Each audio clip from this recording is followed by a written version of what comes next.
Pondo. Morning. Today we have some interesting matchups. We have Daniel Pondo versus Tato Apple Green with our CM, our favorite CM, Keith Kumal, who drew his game yesterday, and many so believe that he was supposed to lose it. And he plays Kolani Matebula, and we have Mr. Pesa Mofoka versus Kwatilizo. And the most interesting match in this is um, Lizo versus Mr. Pesa. This is a rivalry that I've heard that it's been ongoing for years, so it'll be interesting of how that game pans out. And Sikwat is playing white, and Mr. Pesa is black, so it'll be very interesting. And that of Keith Kumalo and Kolani. Yesterday's game were a little bit interesting, whereby April Green and Kolani's game was really interesting, whereby both kind of build a fortress, and it was two bishops versus two knights. It reminded me of a game between Gary Kasparov and Vasily Ivanchuk in 1992 or so, where Ivanchuk defeated Gary Kasparov. Gary Kasparov at the time was still was on his prime, and Chucky defeated him with two knights against two bishops, whereby those bishops were not active. But yesterday's game, Colonial's bishops were very much active, but they didn't have any specific targets that they could manipulate and eventually win the game. So today we're going to see how the games will go about. It seems like the game hasn't started yet.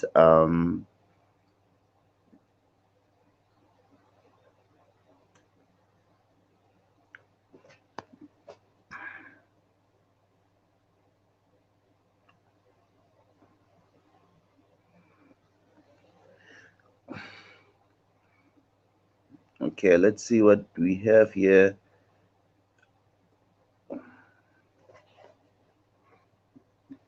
Okay, in this game we have something like the Nimzo Indian. I don't know if it's going to transpose into the Queen's Gambit declined, whereby something like the Catalan, yes. So bishop to g2 by white. I can't see clearly who's playing this. Let me zoom in. Yeah, this transposes into the Queen's Gambit decline, which is very, very stable for both parties, for black and for white. With black thrusting with a d5 pawn and knight f3. I think we should expect castle in both for both sides now. Yeah. Due to yesterday's time travels, I think players today are looking forward to just to play their opening so fast, because they know they are solid and they know all the lines up until move 10 or 11, or if they are Genesis up until move 20, and all the variations. So they are going to play the opening so quick that they kind of start going into a think tank when they are playing the middle game. And I see Black plays c6. This looks like some Slav-like position. The Queen's Gambit decline that transposed into a Slava-like position, and it's a very principled move for white to play Queen c2 rather. So when black takes on c4, then he can retake with the queen and centralizing the queen right in the opening. Very, very principled.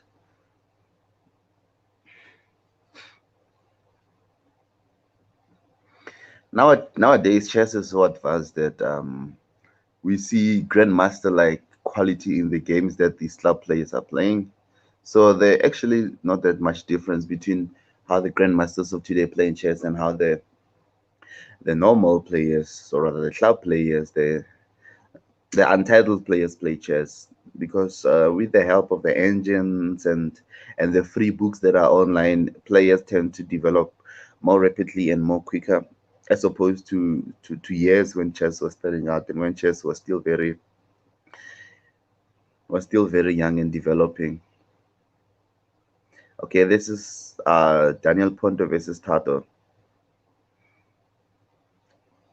Tato like his these moves where he played those pawns on the B and and the C6 and B6. So, but I think he'll be looking to fianchetto the bishop. We'll see how this one pans out.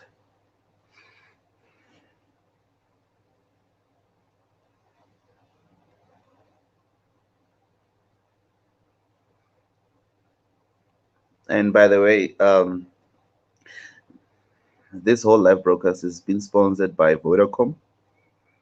I've heard that it's the number one best network in South Africa. So it still is due to signal strength and quality. The 13th of February, second round, run robin.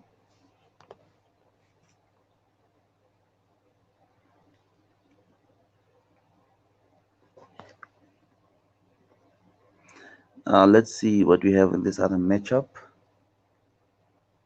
This is Kumalo Keith and Kolani. D4, D5. Yeah, Keith Kumalo and Kolani played the Slav with knight F3 and knight F6, Queen B, Queen C2. It's almost identical to the Tato and Ponte game, but this one Tato played B5 in this position, and and Kolani played knight to D6, knight to D7 rather. These positions are mostly played by Alireza Feruja. He likes to develop. He's a Caro-Kann player, but he likes to develop his pieces on his knights rather on D7 and E7 when he plays black. It's a very solid opening by Mr. Matebula Kolane, and we'll see how this one pans out. I think the candidate master, the CM, will try to redeem himself after drawing a nearly lost position yesterday against Mr. Pesa. So today, I think he's going to go all aggressive and all determined to stamp his approval, his existence as a CM, the only title player in the competition. This should be very interesting. We'll see how he strategized this game. Looks like he's going to fianchetto his bishop on G2 and castle kingside.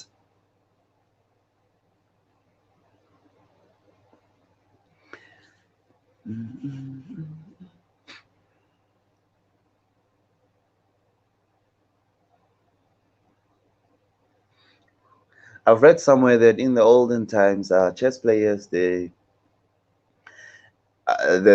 prize money, it was not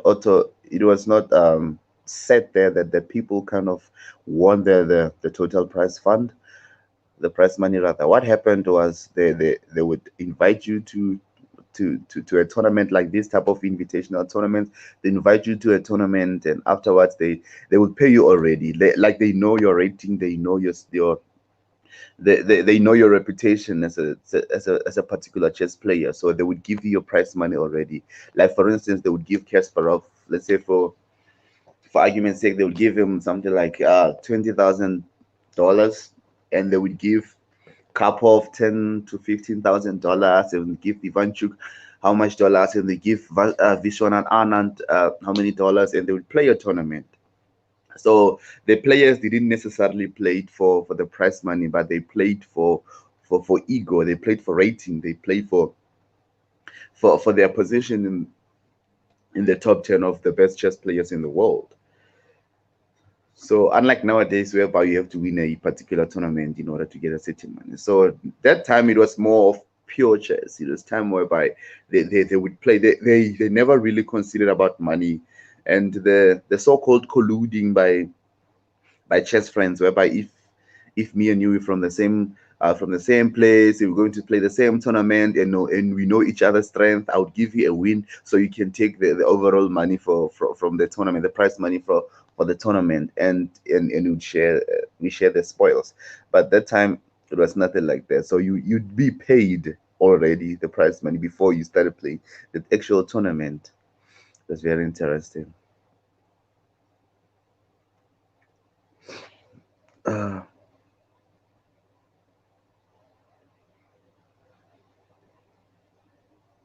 White has just fianchetted his bishop, and That bishop on d6, it's very unpositional like to push on c5 by white is very unpositional like, but I think it gained a tempo on that bishop on d6, but it's very unpositional because you are projecting you are pushing your pawns too far, and eventually they become a target whereby you have a backwards pawn on d4, and black will will eventually win that pawn. So he'd play on the weakness of the d4 backwards pawn.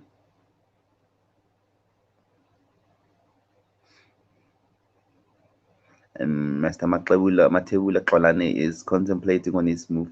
I think the natural move for white is for black is to castle, and that's what he did. And white also castled.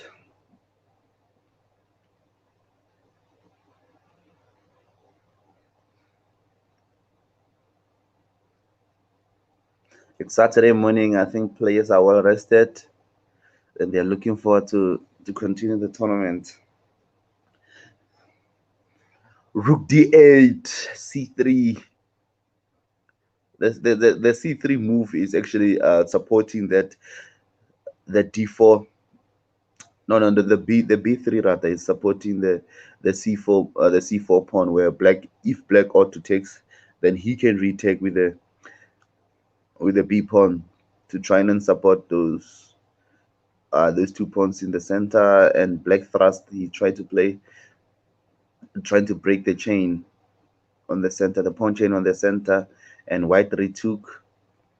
I don't know if black should take with the knight or the bishop.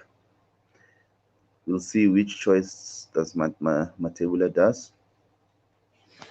Should put this under an engine already and see how the progress will be.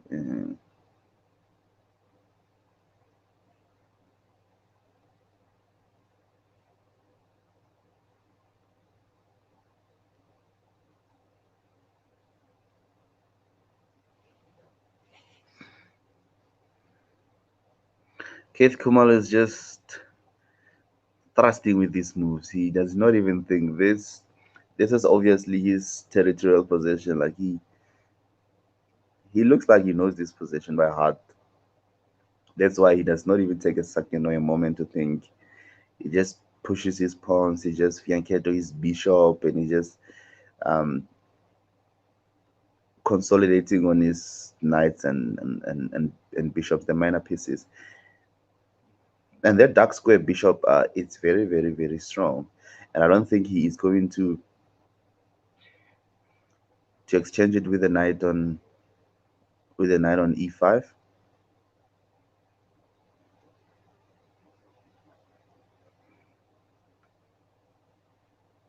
because eventually he'll be looking on the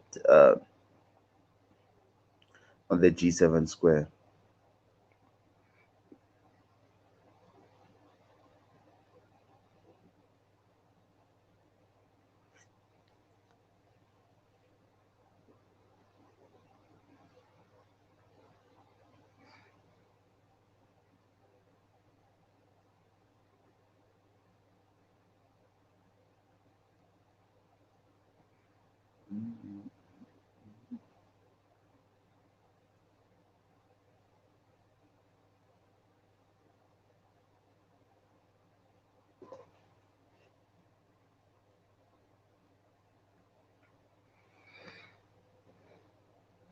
And this is looks like we have similar positions today. And this is Lizo versus Mr. Pesa. Oh no, yeah, let the board refresh rather. D4, knight f3, c4, e6. Looks like we have almost identical positions.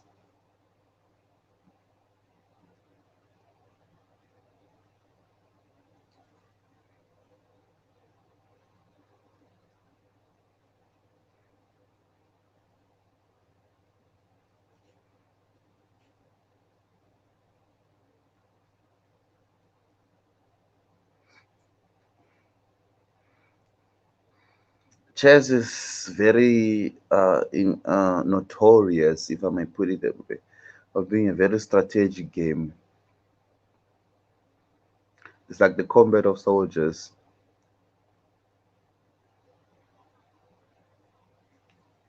whereby you have to align your pieces in a way that in a way that aligns to your overall strategic plan of the game.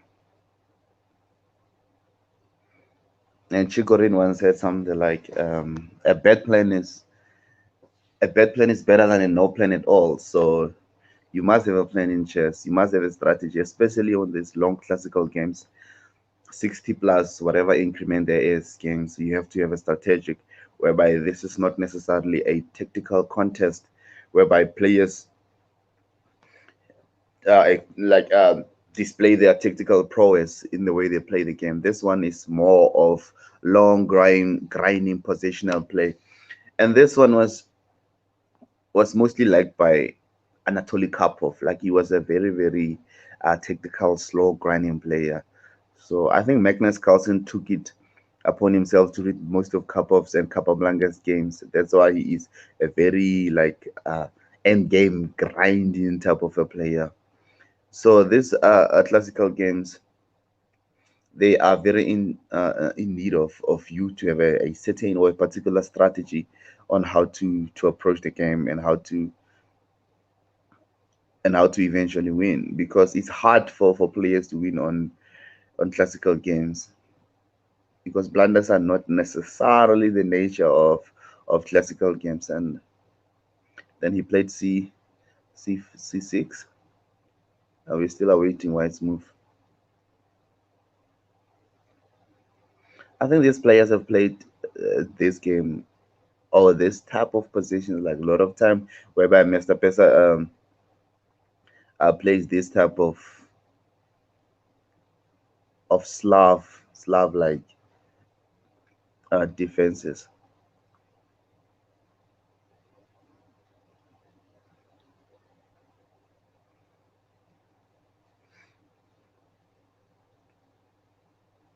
Yeah.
Uh, the game is still very equal.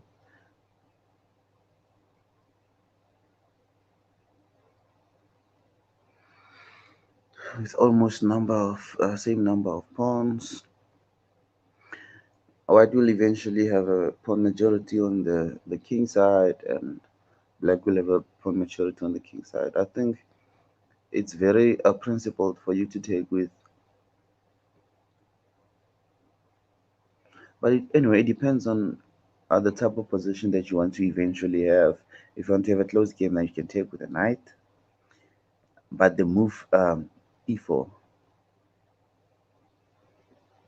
will kick back the knight, and that will lose your tempo. So if you take with a pawn and white takes on c5, and can black take with a knight? No, he can't because you have a b4 move.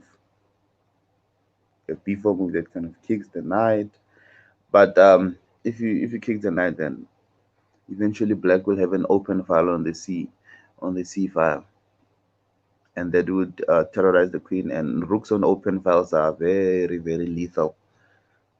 So we'll see what will Tato play, but I think he will take with the pawn and threatening that pawn on e2. So white will have to waste the move by protecting the pawn on on e2, and if he thrust it to e4, then it's threatened two times by the bishop on b7 and the knight on f3, on f6 rather.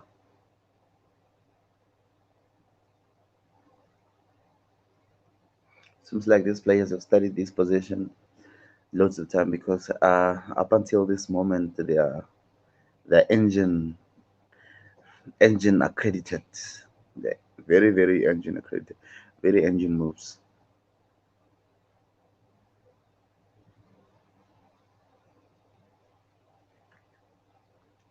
Mr. Wayne,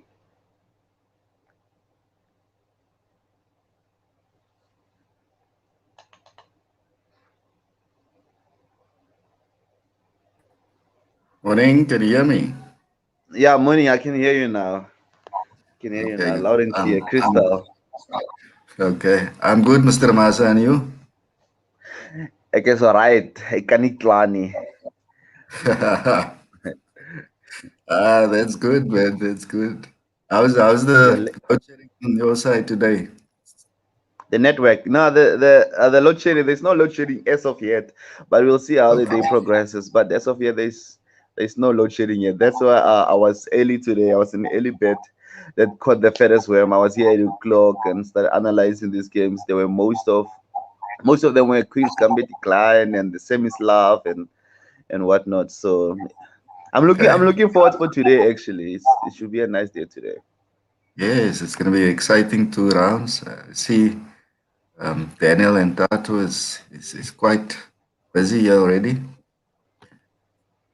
Uh, Yep, and the other two games are very very easy. And I saw the candidate master is playing so quick today Kolani. against Kolani that I think he's very amped up to try to show these guys that he's a CM. So Yeah, he got a near scare yesterday of almost losing the game to Mr. Pesa. So today he's going to stamp his presence that I'm here. authority. Yeah. I'm the title player, authority. Yes. Yes. So he's playing quick today. Exactly. And he was almost on time travel yesterday. He was, I think, less than 2 minutes, whereas Mr. Pesa has something like 7 to 8 minutes on the clock. So he got a scare yesterday. He thought perhaps Yes. the competition was going to be a walk in the park, but it's not. These players are very, very they're very prepared. Yes, I think the guys are playing for rating points, and as I saw there on the Northern Cape Chess Stars group, the Mm. guys are they in for this competition, so it's not going to be easy for anyone. Daniel is Daniel the lowest rated player, eh? No, no, no. Tato, April Green is the lowest. I think Tato is rating 1440 and Daniel is almost 1600 plus. 16. Okay. Yeah, Tato So is he's gonna have a hard time, but he's a strong player, so it's difficult to say. All these players are very talented. mm. He's a strong player. Yesterday he kind of built a fortress with his two knights and a king and two pawns, whereas I think Kolani had three pawns and two bishops. They were a game of two bishops versus two knights, but there was no progress per se of how would Kolani break that fortress. So it was an equalish game where Tato lost on time. I think it was a good show yesterday. Yes, Yes, they yeah, Tato. Tato That's the is lower lowest. rated Yeah. because I think it's due to the fact that he hasn't played a lot of tournaments. Okay. Yeah, he hasn't played a lot of rated tournaments, so Mm. that could be the reason why also.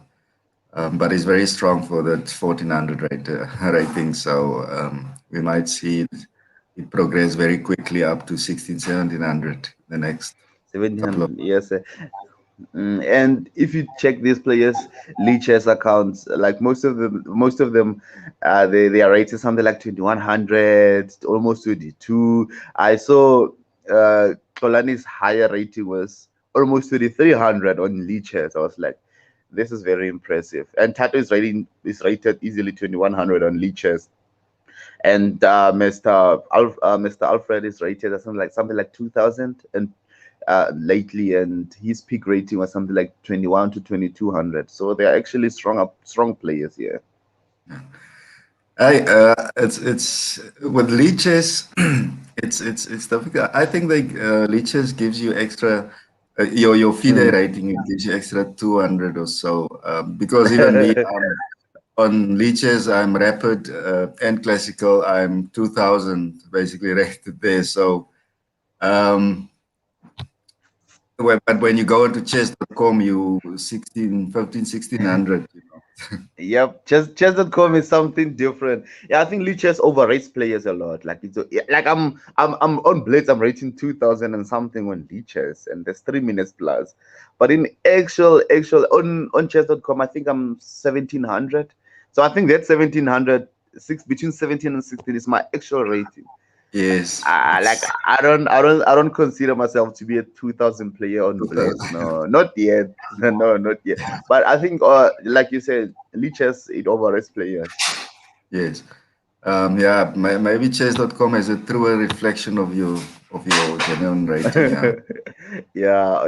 Yeah, it's something more factual and more true. So we'll see how this pans out. Okay. Right. Let's see. Kolani looks a bit rattled there, or is he just analyzing the position? Now yes, there, board two. I'm sure he must be rattled Mm. because he's the highest rated player. In Northern Cape, yes. Um, Oh, you mean the CM? yes, he's playing the highest Um, rated this tournament. Um, is Kohane higher rated than Mr. Pesa in the Northern Cape? Um, I'm not sure, but I think he's the most successful. I think he won more tournaments than anybody else. okay. Like a lot of closed tournaments and open tournaments. I think he's the most successful. I don't know about the rating in actual sense, but I think he's the most successful and the most achieved player in the Northern Cape. Okay. Right. So you say which opening was this? What did Keith play against Lani as white? There we go. You can Thank you. open D4. D4, D5. C4. Okay. Yeah, it's the same Slav. Slav. All right. Yeah, with the D2, and I think he's going to Fianchetto his bishop there with Yes. G3. Yeah, G3 bishop G2 and kingside castle, Yes. Yeah. These and lines, both I'm sure players the guys. castles. Yeah. Rook to E1. Yeah.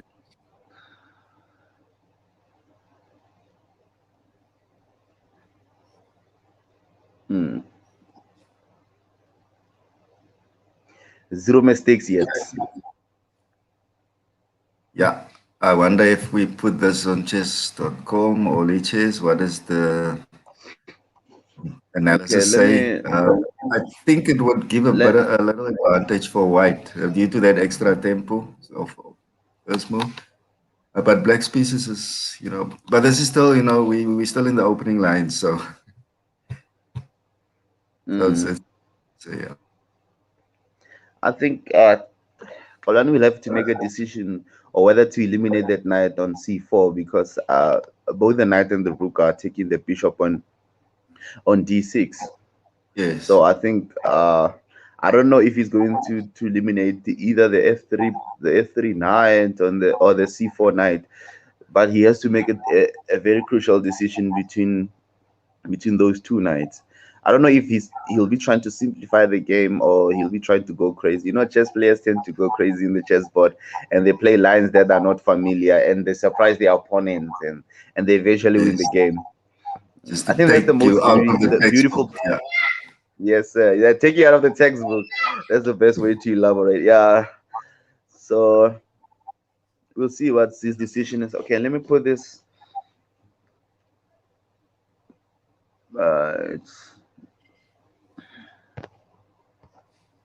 It's d4, d5, c4, and c6.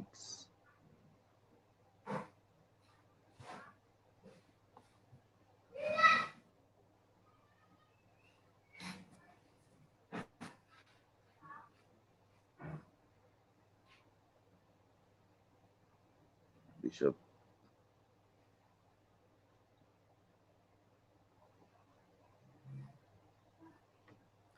Oh, there's someone. Let me just. I'll be right back, Nana. Okay.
Okay, so we see here the candidate master Keith Kumalo there, taking his time on this on his next move. He's also taken quite a bit of time yesterday. Mm, mm. Got caught a bit of time trouble. Okay, there he's taken with the knight.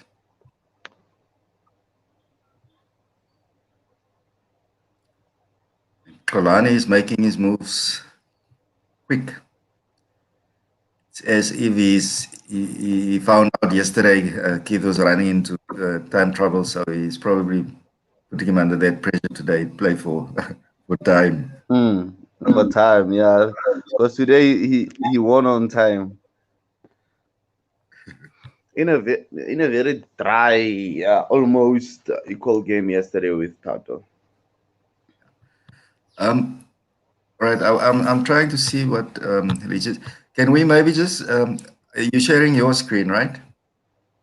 I've been trying to, but I'm struggling. I don't know if it's my old laptop or what's the issue here Yeah. because I'm trying to share the Oh, screen. I had the same issue yesterday, but then I found out how to do it. But now I can't seem to get it To because I do just it want to do it anymore. Mm. to see today now. Yeah, it's giving me the same options as yesterday, only those two. And if I share the screen, it's going to share the whole screen, which is not what we want. But now Mm. I'm trying to see that I have this board open on Leeches, so I just wanted to see the analysis, what it says. But it's clear Okay. that White has a little advantage there due to the fact that he has that extra tempo, I think. Um, How, yeah, perhaps maybe we'll. Is Warren currently sharing? I'm not sure. I'm not sure because I'm trying to put this. Okay. He All right. is Thanks. sharing. No, it's fine, Warren. So what's happening with Mr. Pesa's board at this Game. stage? Yes. I see he's got. Oh, there he's sitting. He's board three.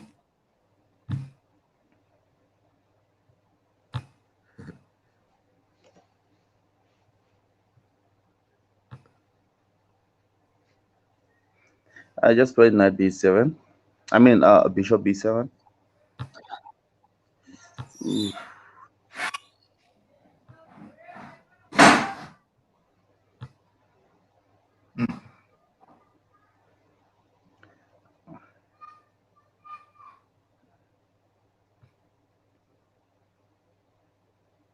Okay, so it's Lizo's turn to move, and Mr. Pesa is also not wasting too much time um, today. This starting to look like a rapid tournament now.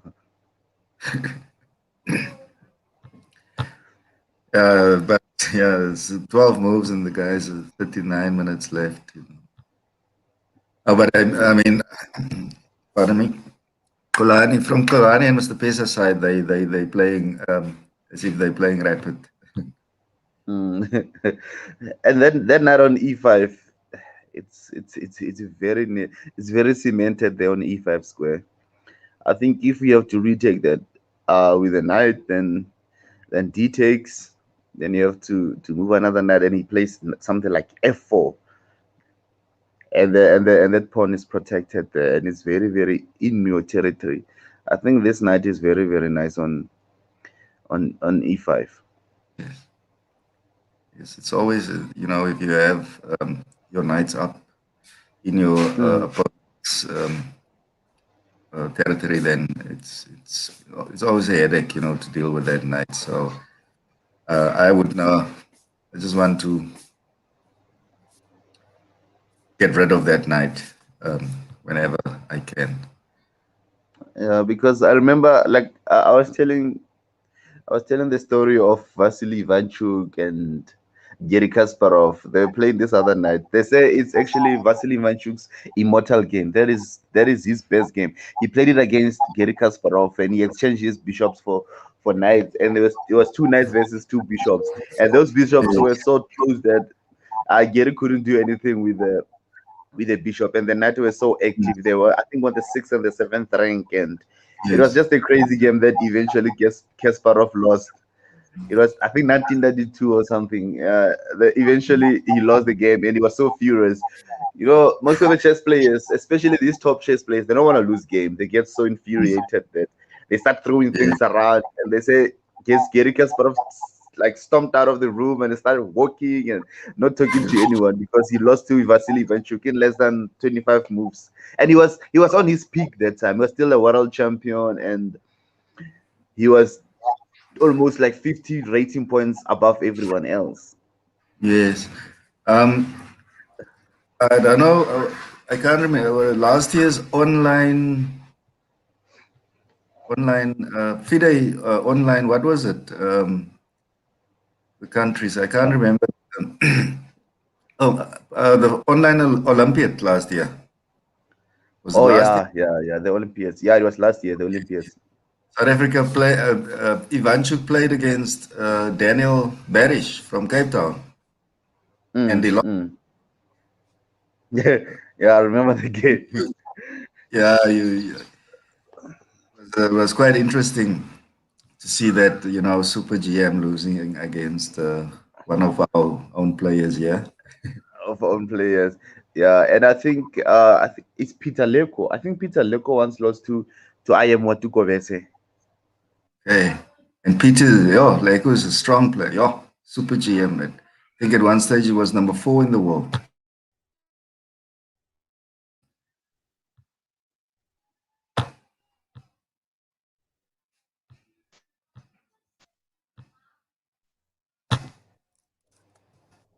You've been muted there for a moment.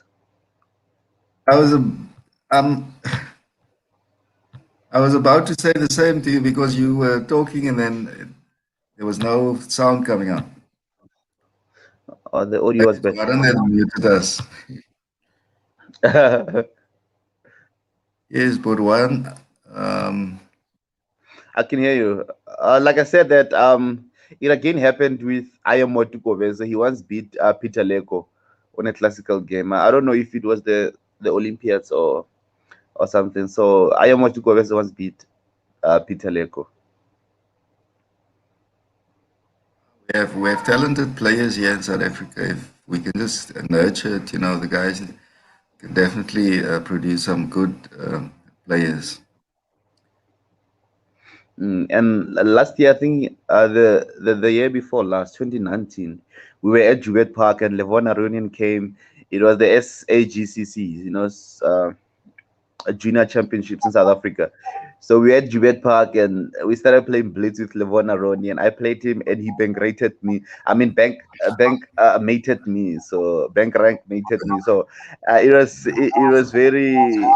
I don't know. It was not because I lost to a super GM. Like it was not really that traumatic. So, but he played with this guy called Sims, and Sims. It was the odds. It was 3 to 1 minute, 3 minutes Sims to 1 minute Levon, but he checkmated Levon with two knights and a bishop. That was the only guy who lost. I mean, who won the game with Levon at that time at the park. So we have very very skillful, talented players, and our other IM he defeated Hikaru Nakamura. I think it's 2018 or 2017, so I can't actually recall.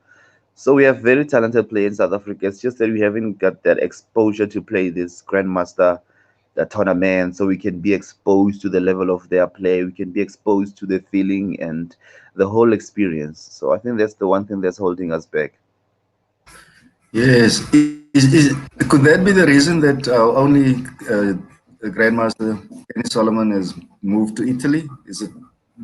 Could it be because there's no exposure to play Grandmaster tournaments or against Grandmasters in South Africa? I think that could be one of the reasons. Isn't it the Netherlands? Is it Italy? Yeah, no, he's in Italy, Kenny Solomon I now. thought so. Yeah, I think GM Kenny. I think he's. Yeah, I think he went there for exposure and for the whole experience of playing the GMs there. So, but Italy is not known for chess though. I think Germany they have the Bundesliga of chess, whereby you can have the league or you can play in the league, and you can actually get exposure and get experience. But maybe the chess in Italy it is more advanced than us because Fabiano Caruana he has his roots, his ancestral roots in Italy, but his chess, most of his chess was played in the US. So I think maybe GM Kenny Solomon is getting a lot of exposure and a lot of gameplay there in Italy. Unlike in South Africa, we don't have a chess league, so we don't play chess that often. I don't think we are a chess nation. I think anywhere in Europe, you can find as a base, because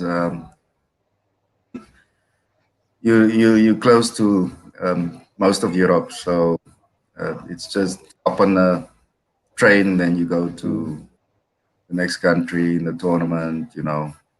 mm, mm. You from here you left. It's going to be quite expensive to go up and international to Europe for tournaments. So it's Yeah, it's probably going to be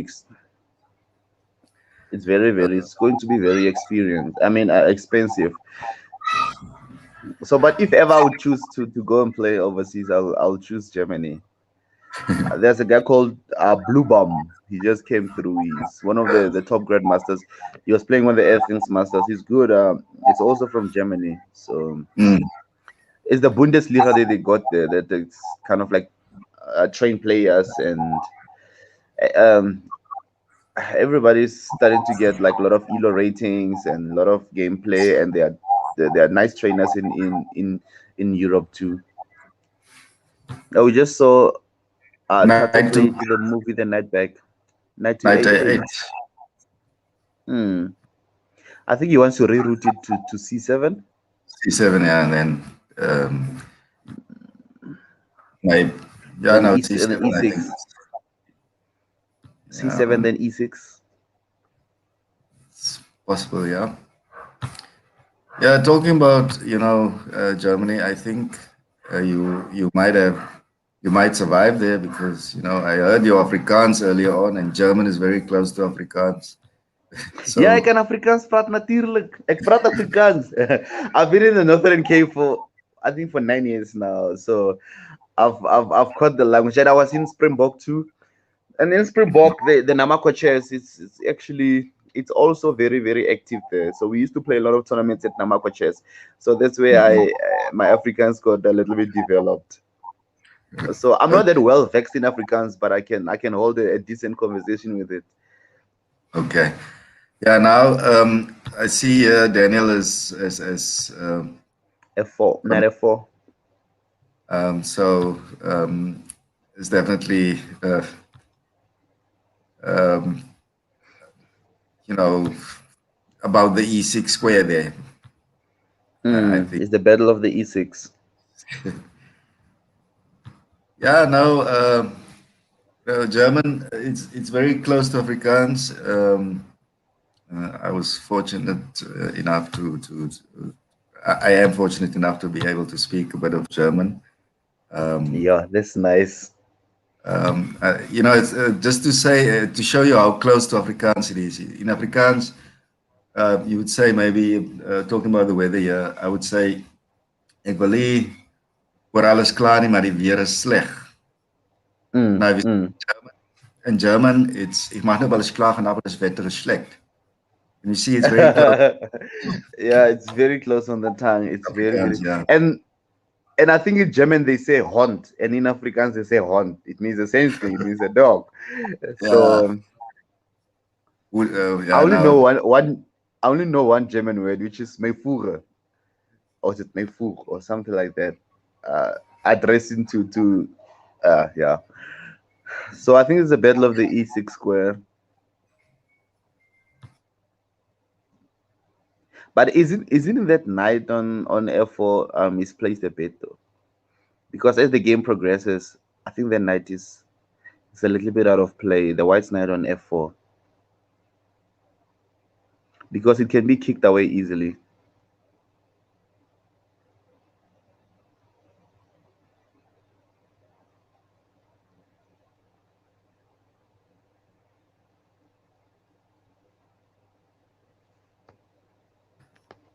Okay, sorry, I see I've been. Can you hear me now? Yeah, I can hear you. Yes, I think Can you it's hear me? also. Yeah, I think the battle could also be for that D5 square. Of the pawn on D5. Because once the white's D knight moves, then he has three pieces on that D pawn, and black will either have to move the pawn to D4 or bring out extra protection. But I think you can protect it with one of his rook, especially the E rook. It can go to D8 and protect that knight. And I think one of Tato's ideas in this position, I think maybe he's trying to go knight to A6 and knight to B4, threatening the queen and making the outpost of that knight on B4, and it's protected by the pawn and the rook on C8. So I think it's going to be a very decent position. I think instead of going to E6 like we've said before, I think rather he's going to reroute the knight to A6 then to B4, threatening the queen and making the outpost of the knight there.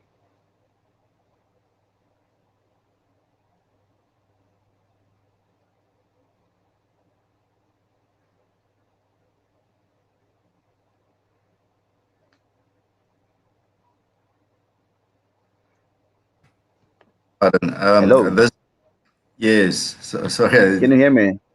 Yes. Um, there's a bit of a I said weakness that maybe. Mm, the A pawn I is a said bit. maybe. Okay, now I'm fine. I'm listening. I thought I said maybe the intention of Tato is not necessarily to go to the e6 square, but to reroute the Yeah. knight to a6 then go to the d4 square, making an outpost E4, of the knight and threatening the queen. And queen. Yeah. the knight is being protected by the c4 pawn, and the c4 pawn is protected by the rook, and therefore the Yes. the e rook can then protect the e pawn. Yes. Yeah. Now I heard your explanation there. Okay, Um, um, looking at weaknesses from black side, is the three a pawn. pawn. Yeah, the A pawn, I'd say it's his only worry, but Mm, it can just be fixed with the bishop or and the knight coming off mm. that rank. Then it's already protected by the queen. But that's his only weakness I can see. Otherwise, his pieces are well placed. No, I'm not too. I don't know much. I'm not a Slav player or the openings that these guys are playing. I prefer not to Me play what too. the grandmasters are playing. Because Because you tend to. Mm, I prefer not to play what the grandmasters are playing because everybody studies what the grandmasters are playing, so you can't surprise them or anything.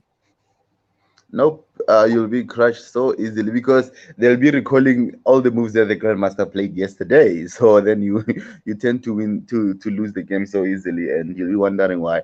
But I think the most important thing here is, chess is the battle of the central squares. I think when you have two pawns in the center of the board, I think you kind of control the tempo, and you kind of control the outcome of the game actually. So the C and the D pawn are doing nice a job there in the center. So white doesn't have a grasp of a center because that white knight on D2 is being dominated by the D4 pawn. Yes. So I think black has a firm grip on the center. So I think that's the most important because he can control the pawn breaks, and he can control the tempo of the game, and that f3 that f6 knight can even jump to g4, and a lot of possibilities here for black. Hmm. Like if I would plan for white, I don't know where is that d4 the d2 knight going to go. Is it going to go to g1? Because definitely can't go to g3 because he'll be blocking the bishop from eyeing that d4 pawn. Or perhaps white could play e4. e4, Ooh, wow, that's very bold. What if black closes by playing d4? e4, yeah, that's the other thing. Um, but I think to try and fix his problems here on the king side, the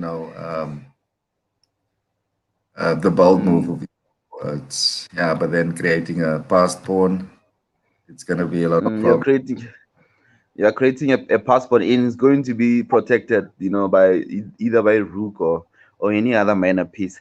But I think Yeah, here it's just to play slow moves, like you can play h3, then tuck your king on h2 to yeah, avoid any tricks that black can come with.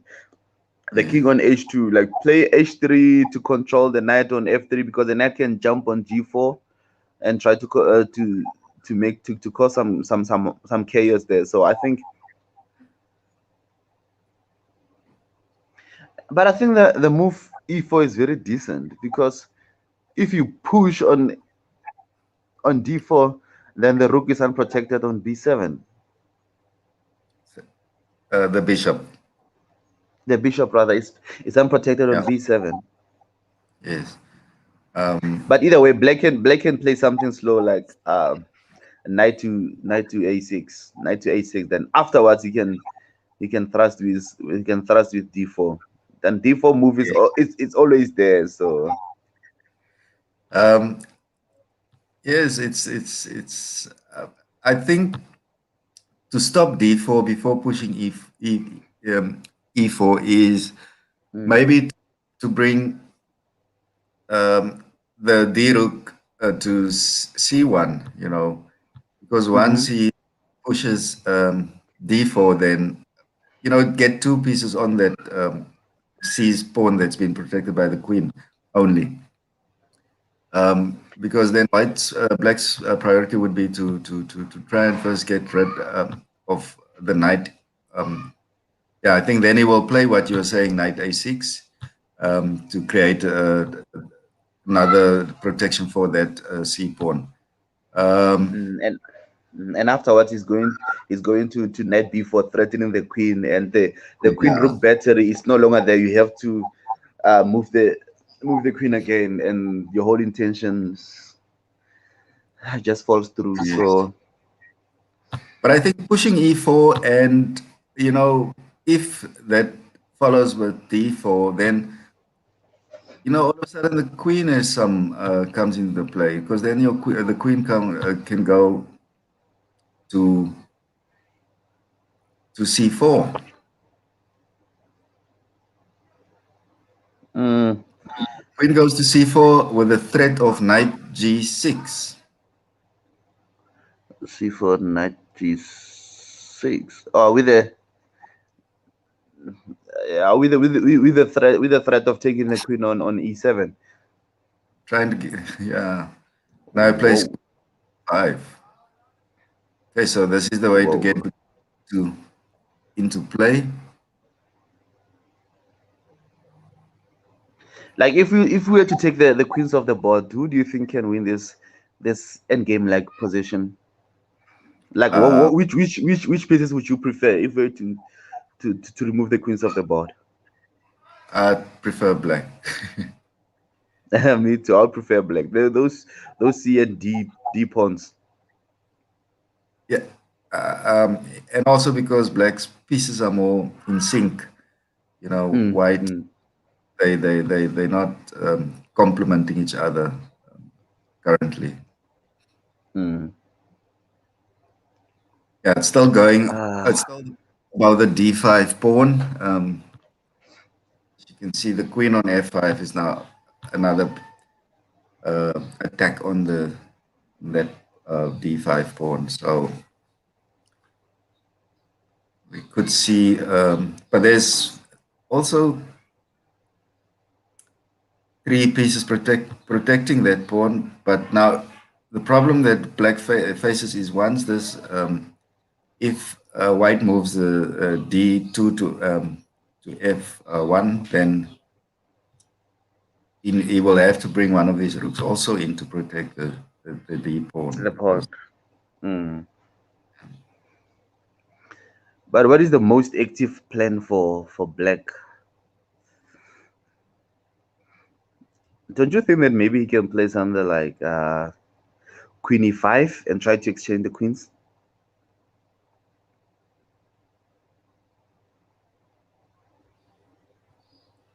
queen e5 e5 is also decent. Yeah, let's see And what try to exchange. uh, um, white could then do if e5 is played. Then the queen can either go back or he can move to the h file. But then he has to exchange queens because that queen, wherever the queen goes, it's Hmm. moving out of play. It's passive.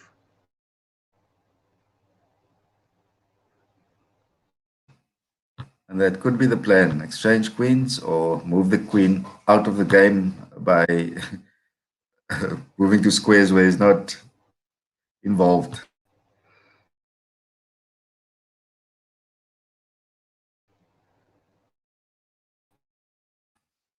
Right. So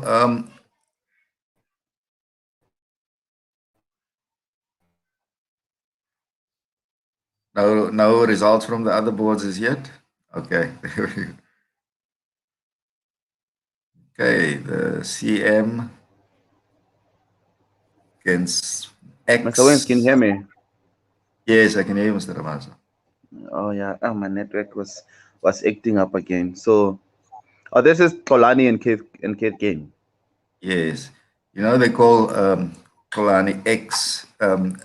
So, in the game. So, I think it's, you know, I'm going to stick to that because I also call him X most of the time. Yeah, it's the Mm. CM X here. Um, yeah, the X The CM, X in for for these guys in this tournament, eh? the X is in. Yeah, X marks the square. Yes. X marks the spot. So after knight G5, what are you playing as black? Are you going to G6, weakening the G7 square? Yes. So I see G5, knight to G5 or Knight to G5. What are you knight to playing as black? G5. I think the It's only logical move G6. is to play G6, but But then then you Queen weak H7. H8, H6, or you weakening. Yeah, Oh, H6. if you play G6, I take on H7, check. You check with the Queen. Yes. Knight G5, G6, Queen Oh takes. yeah. And that's mate the next move. Yeah, and Mate it's and made on then H8. H8. H8. Yes. So it's impossible to play.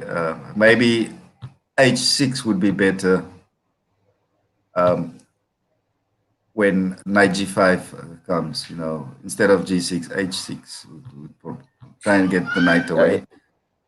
mm, You know, H6.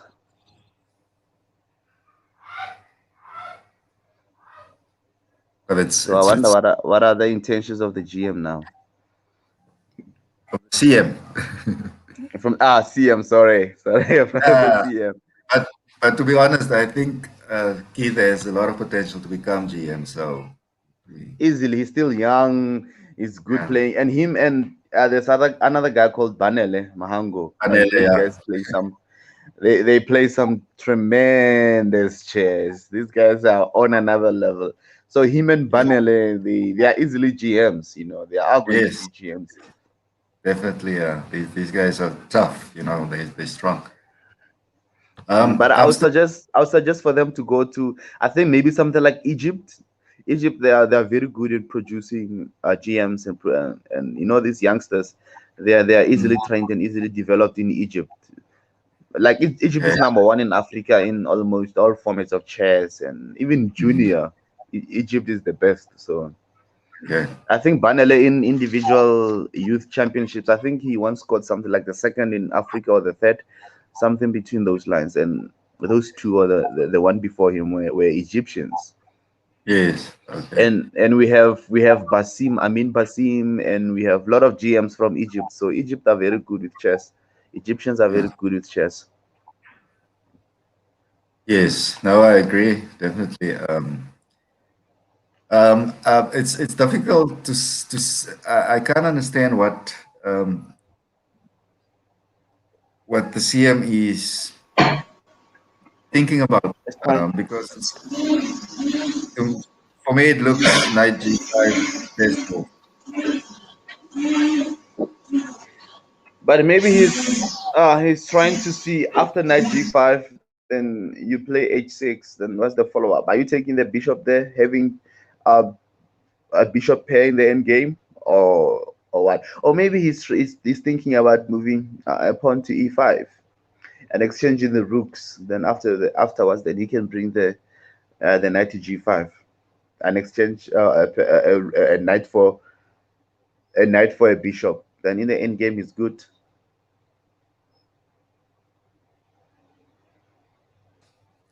Or he could be contemplating. I wish I can get this game on analysis.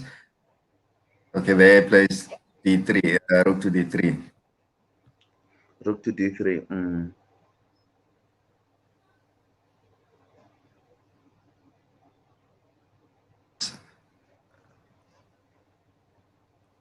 Board Is it 2. convenient to play? Is it convenient to play with a mask on? Like, chess can sometimes take your breath away. You feel like you are suffocating. So with a mask on, I think it's more problematic.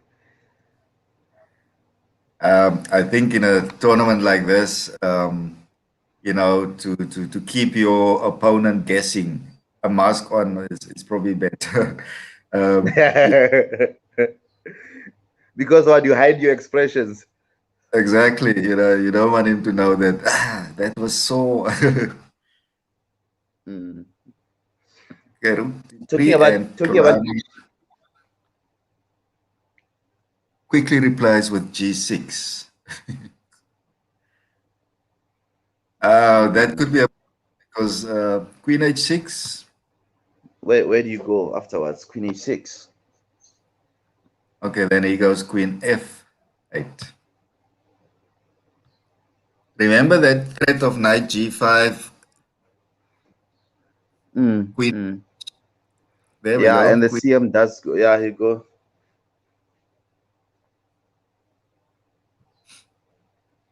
is forced now to play queen f8 because Yeah, after that's knight the only that's the yeah, only logical move.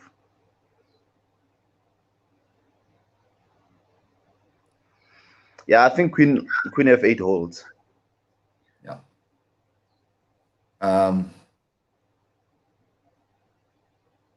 the other yeah, because it's the only move that black can do because it, queen the next move queen g7 is checkmate. Mm, So mm. So he's going to go. He's going to play queen h4. Then he brings the knight on g6. yes. Because when you are on your attack, you can't exchange queens. Otherwise, what's the purpose? Or we could even see the queen coming all the way back on the diagonal, to either c1, d2, e3. Try and get in front of the bishop, to checkmate on h8. Mm. Can you like can you tell me that variation again? You said where to from here? Yeah, I might bring the queen all the way back to either c1, and then after that to c3, to go and checkmate on h8, Oh, just to get a queen in oh front yeah. of the bishop. And, but I still think queen h4 will be met with queen back to e7, trying to force Queen the to checkmate. e7. That Then still knight g5, threatening my check. Knight yeah. to So queen, yeah, like if he goes to h4. queen h4, then he goes to queen e7. Then he plays the knight g6, knight g5 rather, knight g5. Then you can't take the knight. I mean, you can't push on h6. You have to. Oof, The other yeah. with So queen what do you h4, play? the other problem with queen h4 is bishop to e7. Now when knight g5 comes, then bishop takes knight, and then Yeah, bishop takes very knight dangerous. and That's queen dangerous takes. for. It's very dangerous for black because um, the queen will take on g5, still threatening to go to f6 and mate on h8, and black Mm, can't bring his queen on the diagonal because then he's just basically giving it away. for free. Yeah. So I think move c1 is good for white in this Yeah. case. If you try to maintain the pressure, is c1, then you can double up your rooks on the d file and you can push e5 and all sort of Yes. tricks. So What's even yeah, what's or even queen d2 also. You can still get it on the queen on c3, but now you're also threatening the control of the d square. Okay, now he goes. Um, he's trying to get the queen now onto f6. Go and checkmate on h8. So Mm. So if you want to play Queen E7, then he brings the bishop in the game. So bishop to yeah, F6. no, he's gonna play bishop e7 now because I'm sure he's gonna play bishop e7 instead. But then Mm, if mm. okay, yeah, that's probably best because after that queen goes to e5, and then that's met with f6, stopping everything there.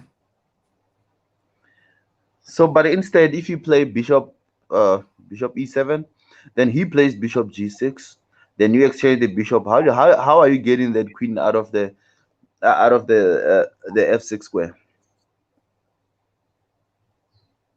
You don't want to exchange this black squared bishop. There's like a dragon bishop for white now currently, um, Mm, very on that h8 file, a1 h8 diagonal.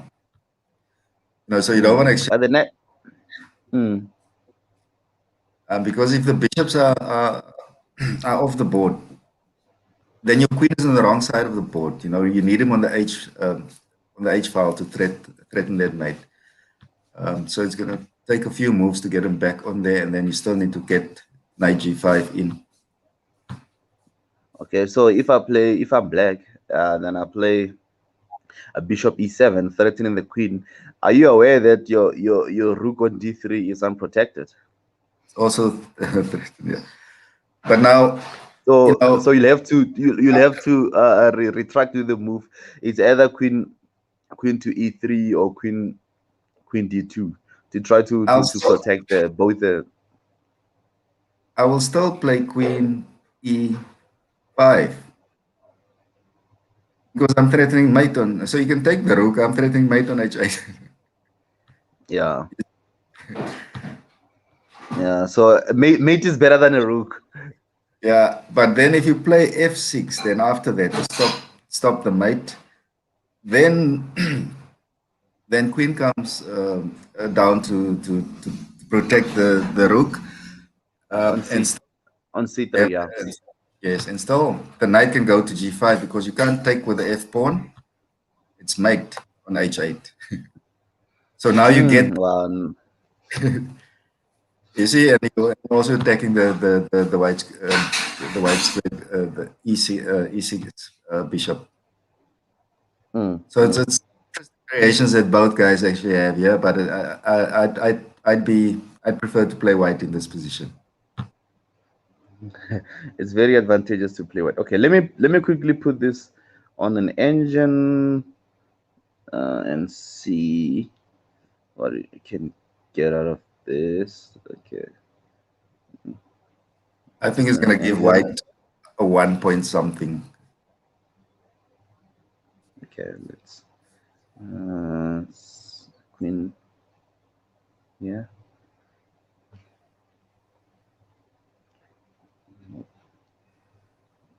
I'll be done in a minute. Yeah. There's another rook here.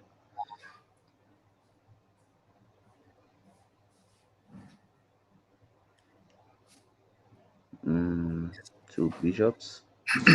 Yeah. While you're busy with that, let me just visit the gents. I'll be back in 1 minute. Okay.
And in this position, it shows that uh, it's made in three for white. If white were to play before, Tony played knight on d7.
Mr. Pesa here. Okay, after a 2 minutes break, we still think. So I put that game under an engine between the CM and Kolani. It was given something like 0.4 plus. So it was slightly better, slightly Yeah. better. So I think Kolani found a very resolute with that knight on D7. It was a very resolute defense for him. So Okay. he's defending quite good. So Right. so in the Russian school of chess, it's been said that you take your children or your developmental as the development aspect of your chess, then like you take your kids to a summer school or chess clinics like that, and they go for 6 months. They don't do any formal learning of mathematics or literacy or anything.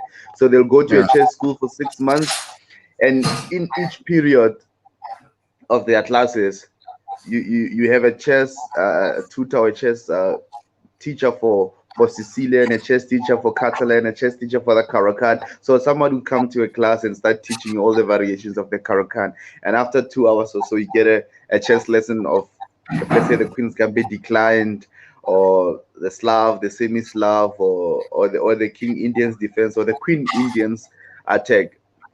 Mm-hmm. So I think the Russians were doing a good job with developing their youth in Yes. playing chess. That's why nowadays you get players like Daniel Dubov, or even uh, who's this guy on the candidates. Yeah, him also. They play this chess that you can, like, this unorthodox chess whereby you can put a knight on the ram.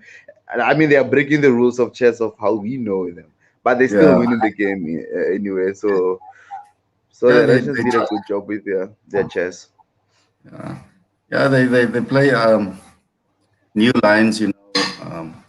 Yes, I was also thinking knight e5 Mm. is probably the best in that situation there. Because actually the knight is going to D7, right?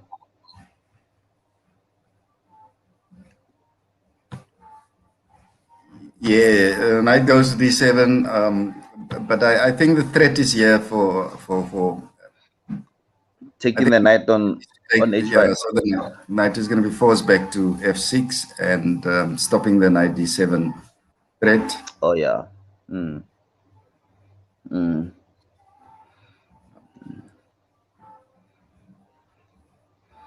I think But then for white here, just open some lines, like push on F5 or push on H6. Just I open think some lines, after because I think white.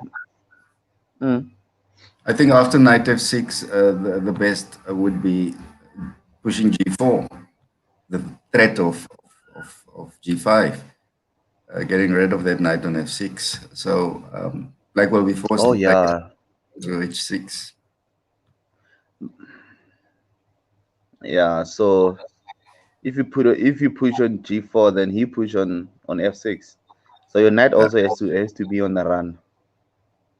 He can play h6. You're still gonna play g5. So because you have the e pawn also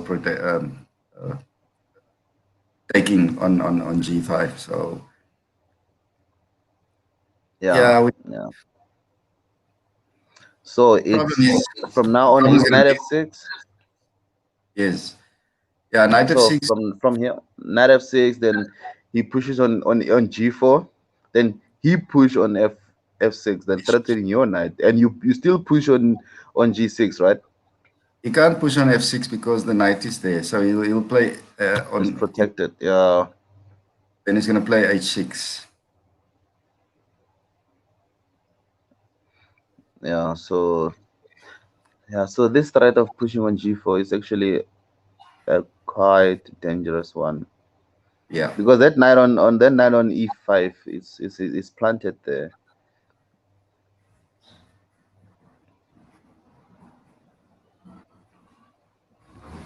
So white has a simple plan of pushing the G4, G5. So I you think to stop that, you have to play. You have to weaken your position by playing h6 yourself. Yes. Whether you play h6 or not, g5 is still coming. So you So it's unstoppable. or even I think the best might be h5. Opening to stop the plan of the open h file, and also for your knight to go to h7. Uh, To afterwards make so so how does it go from here on? You play h it's h5 is probably best. h4. If he plays g4, uh, h6 is definitely the best move. You can't play h5 then because you're just opening up the g file then. Mm, mm, mm. H6 is probably best, yeah, not h5. But that's on if white doesn't play g4 now immediately, you can still get away with h5. Mm, mm, mm. Because I was thinking that why does a simple job of just pushing the H pawn push? They call it Harry the H pawn, so he should just push Harry, and the oh yeah, he played There's G4. g4. Yeah. Okay. So um, yeah, the best is to play h6 now, and you're gonna end up with a But where does if you play H6, then he play G5, then you take, he takes. Where does your knight go? h7. Okay. Okay, your knight go to H7, then white's knight go to b7. uh to D7, 13 the queen. Then if you move the Yeah, queen, then he comes with a check on F7. Then he cements the knight with the D pawn. correct. Then beggars. The knight to d7 is doesn't do a lot really. The queen will just come out attacking the knight. No, the actual threat of knight D7 is the queen will come out. Then you yourself, you play F7. I mean F6. You play F6 check, winning the rook, or where. Okay, yeah, the other knight can come and retake. So yeah, it doesn't work. Yeah, and the The knight knight the is knight on H7 can retake. Yeah. h7. Yes. So I think from here on, he just have to push the G4 pawn. Then if he moves, then you can stroll with your H pawn forward. Yeah, Then I he think. opens the G file. Yeah, no, why black can only play h6. Yeah, so Mr. Pesa is very tactical player, so we might not even see h6. We might see something extraordinary. Mm. We might even say knight takes on G6 excellent. That's too risky. You see, okay, one stopping that threat of knight d7. Mm. But how do you stop G6 G5 rather? He will just go with his knight to d7 after that, and if knights exchange, then the rook will take on d7, and then all these problems that's being created here is just Assault, yeah. solved. So Mm. that Mm. knight is not as important to him as getting rid of this e knight of white. Mm. Okay, let's see which pieces of black are out of play. I think that light square bishop is out of play. The dark square bishop is out of play. Black is cramped up. He doesn't have space, and the center is closed, and the queen is out of play. And that C8 rook is out of play. But uh, so, what's your plan for black? Black here. How do you simplify this position? Because I think white has space. White has active pieces. The dark square, it's aiming there and on F. Is it E7? I And the see. pawns are pushed forward. I think black is threatening now. D takes e, and he has that open file on the d pawn is also under threat. So I think this was a very good move, Rook 2-1, because it's doing more than protecting the D7 square. It's actually attacking now that D4 pawn as well. Once he takes the E pawn with D5.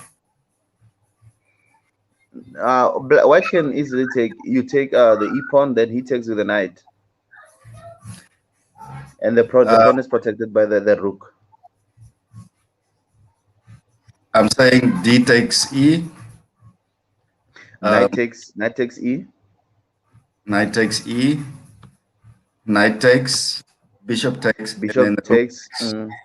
then rook takes D4. Extra pawn, and is attacking um, Don't you forget know the the knight on. Don't forget the rook on d1, because it's d takes e, then oh knight takes, and nice bishop takes. pawn, So yeah. so Okay, I see. the d. Knight on D2 is not there anymore. Yeah, so it's Yeah. So it's protected. The pawn is protected. but if after D takes E, Mm. okay, he will take with the knight because it's attacking then the F6 knight. So that's best. Yeah, knight on D2 takes E4. Because they say in one of the rules of chess, they say if you're cramped up, so you want to exchange pieces. Yeah. They gave a scenario or anecdote of a lot of people living in a small house. Like, if you live in a small house and there's a lot of you, the households are many, so you have to send other children to school, you have to send other ones to boarding school, you have to like send people away so you can have space of your own. I think this one, it goes best in chess. Like, if you're cramped up like this, like how messed up Pesa is, you just have to exchange pieces. I'm just gonna have to mute. There's a lot of noise outside. Yeah, and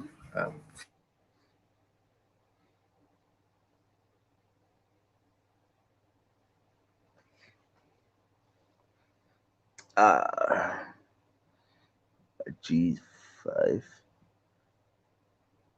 I think after G5 we might see knight takes E4. Wow. He played Harry first. He played H4.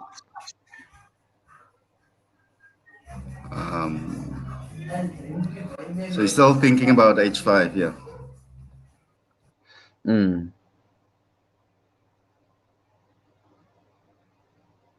But I think from this position, I think you have to push the G pawn first, because if you push the H pawn, oof, it's not going to give you the advantage. The position can still be closed. You see now, Mr. Pesa is doing the theory of exchanging pieces when you're cramped up in space. Um, yes, I'm just gonna go. Let me just give me a 1 minute break. Okay. Okay, why does white play in this position? Knight takes f4 at 4 g2 is not f4. F4.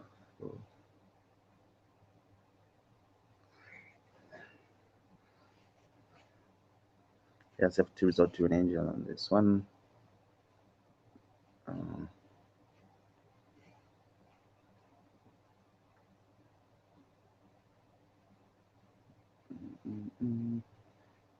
king king h2, g4, g4,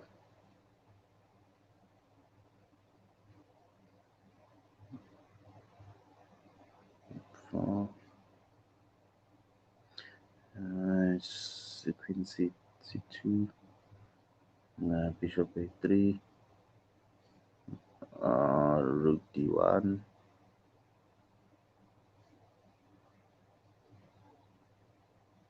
rook d1, queen 3. Man, this and this. No exchanges has been done yet. This game is very close. It's very close. Yes. Another knight. The queen is here. And two rooks.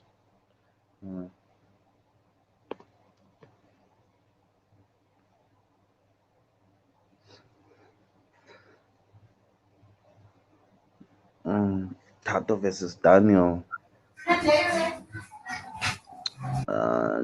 Those pawns isn't exchanged yet. What is the time situation here? Warren took Warren took us away now from from. I wanted to see what happened with that knight on e5. But yeah, we have Daniel and Tato. On that game between Lizo and Mr. Pesa, they haven't exchanged pieces. Like the Yeah. pawns are still there, like all the pieces are still there. There hasn't been any exchange yet. Wow. And I wonder what move, which move is that rather? Yes. Yes. So Daniel moving queen to d1. Decentralizing the queen. But I think he wanted to get away from those two charging rooks on the c file. The Yes. c8 and the c7 rooks are very dangerous there. So I think it's a very logical move.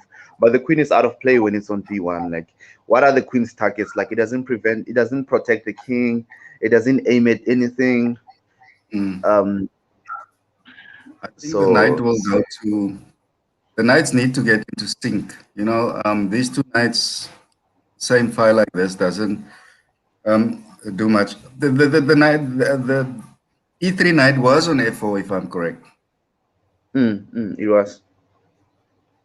Yeah, so it's just coming into the defense here. We were expecting. Remember, we said D. This is the game where we were expecting d4 to be dangerous. Okay, so he got e3 in to stop that threat. Remember, we said e4 probably the best move earlier on. Yes. And Not the remember best that move. we were talking about that the night. And remember we were talking about the night on the outpost of b4. So he has his knight on d3 to protect the knight on to protect the b4 square. So the black knight is actually out of. It doesn't.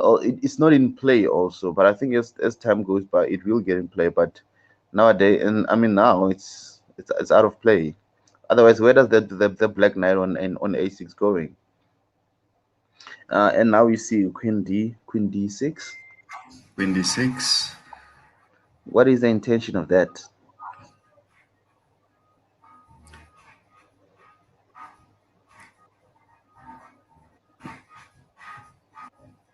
Is he trying to push on d4? Either d4 or c4. I'm trying to see. I think d4 is best instead of c4.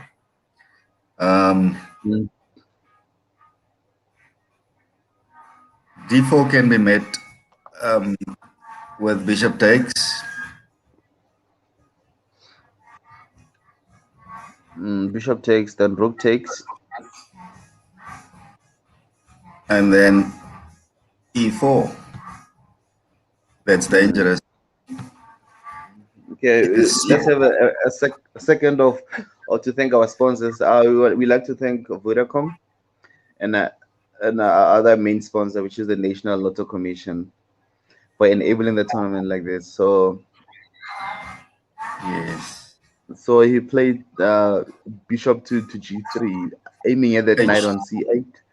I mean h3 rather, aiming on that knight on c8. Yeah, he's threatening the rook on c8. He doesn't like the The connected. double rooks.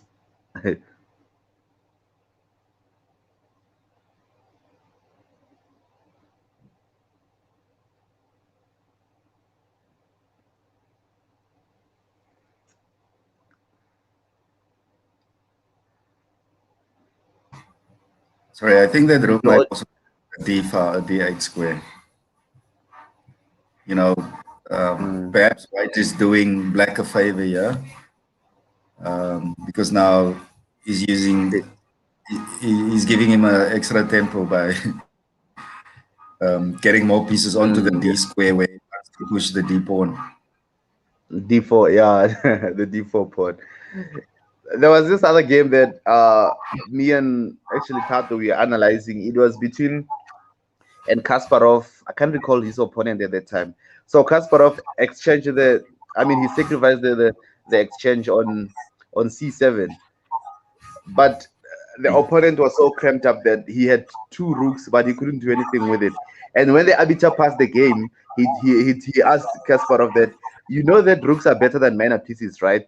And Kasparov responded with something like, I think I might have missed that lecture. So Kasparov went on to win that game. So I think in this fashion, like if Tata was a crazy player, he could have just left the rook there and maybe pushed the d4. I don't know. So You know, if white had a black squared bishop, it would have been perfect in this position. Okay, now moving the rook, the bishop back to g2. I think black has the initiative here. mm. Because if you push on d4, and e takes, d takes, maybe the rooks can be exchanged, but you have a pass pawn on e, which can be triple stacked protected. You know, they call it Alayekin's gun when you have your two rooks and your queen on the same file. You can start creating an Alayekin's gun there. So Yes, it's the central school, central pass pawn is going to be the the decider in this game, I think. So mm, black needs to do white needs to do all in his power to focus on the central pawns here, C and D. But I think d4 shouldn't be delayed from black side. I think, it shouldn't be delayed. Because if white gets an opportunity of playing knight f3, then he can have an extra grip on the d4 square. But the problem with knight f3 is white can play knight b4. Yeah, that's another problem. yeah, that knight can't move from d4 to d3 there. So there's a waiting move, or No, I think uh, he's trying to create another rook battery on the b file. I think he's going to shift another rook on b7 and aim at that pawn b3. on b3. So when he No, actually pushes c4, then he's threatening the knight and the other pawn. So you can't take because your queen is under fire. You can't take with I the c think pawn, the white d is pawn as white. reacting.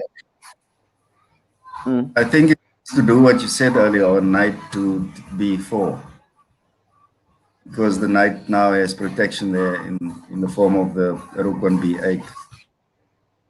So when he takes with his knight, then you take with the rook.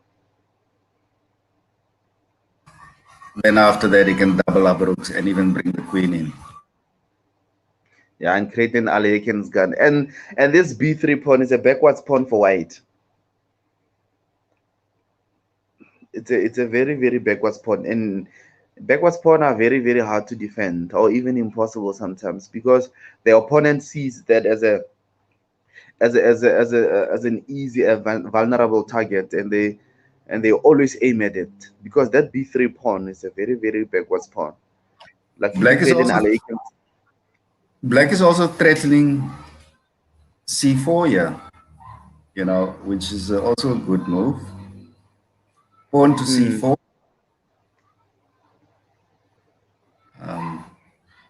It's actually So a you have to brilliant. move.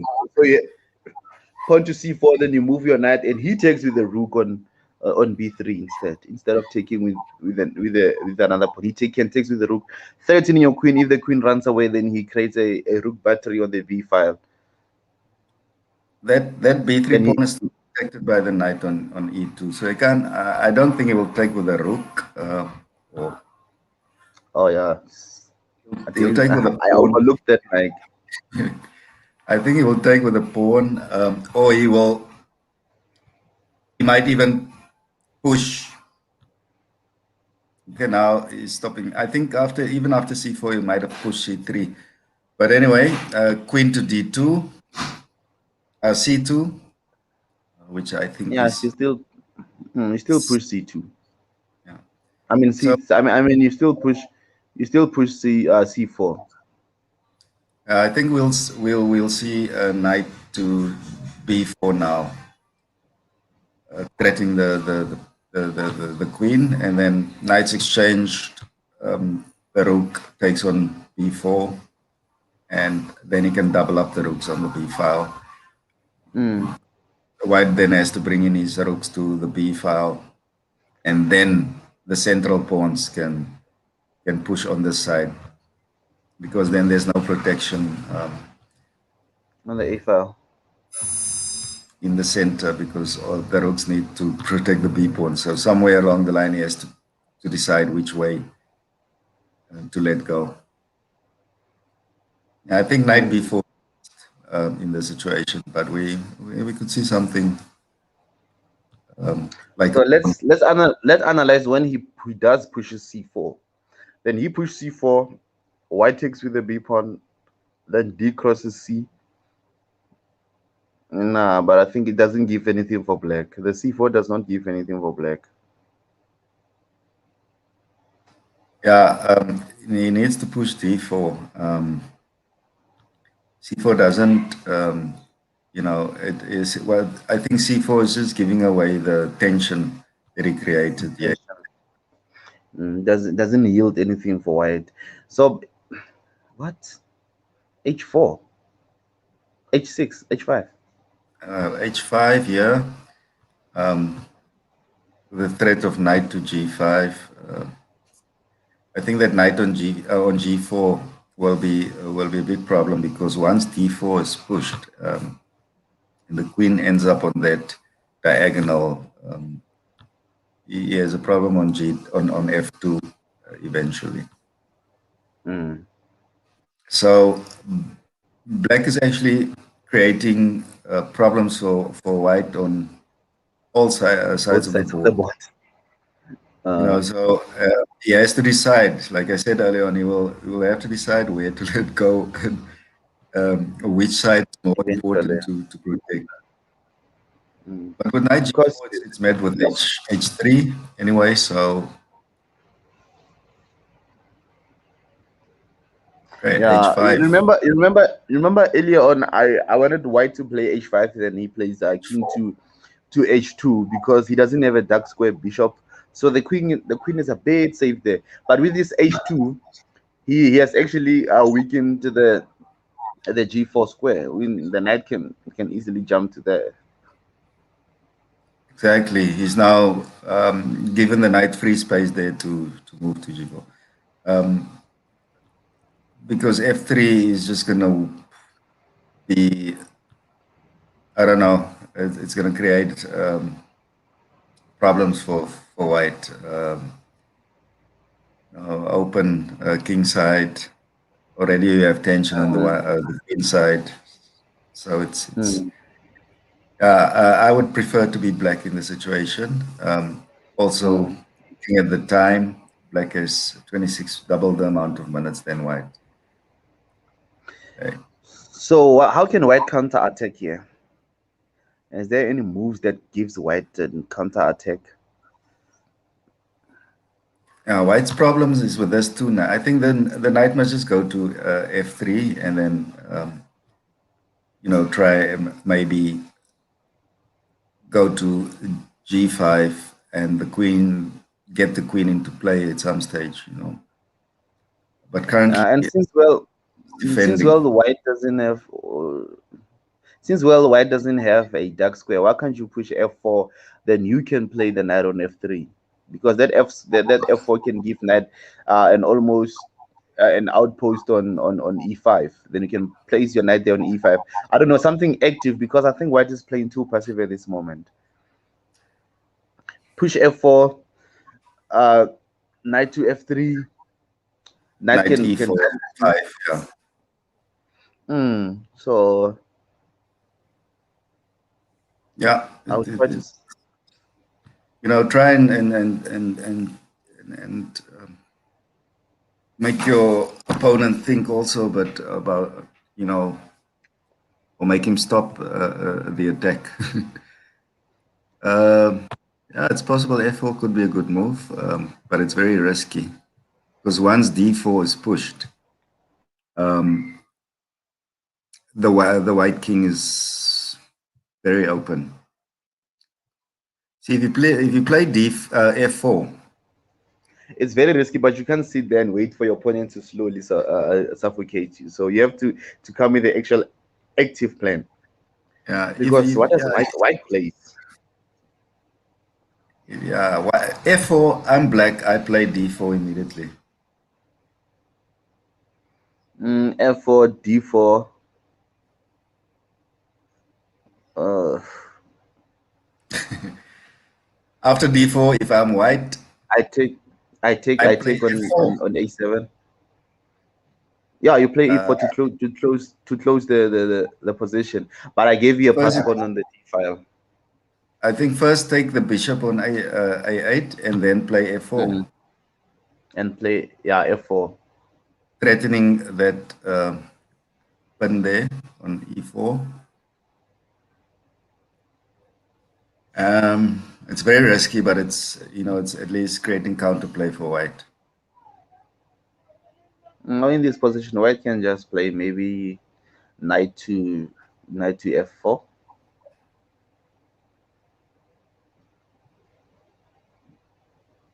Knight to F4, I think it kind of holds, because if you push on D4, then I take with the E pawn. Then what do you have?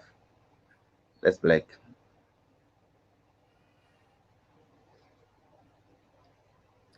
Okay, so let's see knight f4, and then you're saying white moves to d4. D4, then I take with the E4 pawn. Then you don't have anything. Okay, now the problem, why white can actually do something now, because the problem of this b pawn being threatened by that rook on b8 is now solved. White is thinking about, sorry, black is now actually telling white that he's thinking about d4. He wants his bishop protected. He still wants to control the b file, so he's not going to allow you to exchange bishops on the a file, um, which takes his rook off the b file. So D5, yeah. he's saying he's preparing for d4 here. So maybe f4 should come now, or knight f4. Hmm. The other problem with a d4 is knight Knight to c4, C4.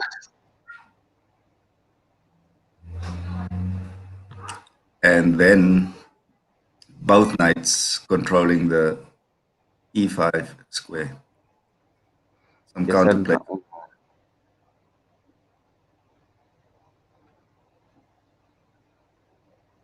Yeah, so it's interesting maneuvers from both sides. That you know, it would have been interesting, perhaps if you can move to another board, the previous one of yeah, Mr. Pesa and Lizo. Pesa, I want to see.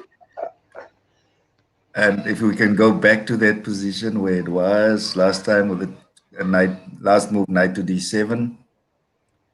I still have to go. I think I still have to go to a course whereby I'm taught how to split the screens, because my PC can't do that. I don't know what's the problem, but I'll get the heck of it. So it's Yeah, I want to try and do it now during the break, but because yesterday I could do it the screen share, but now it's mm, giving me the first option that I had yesterday as well.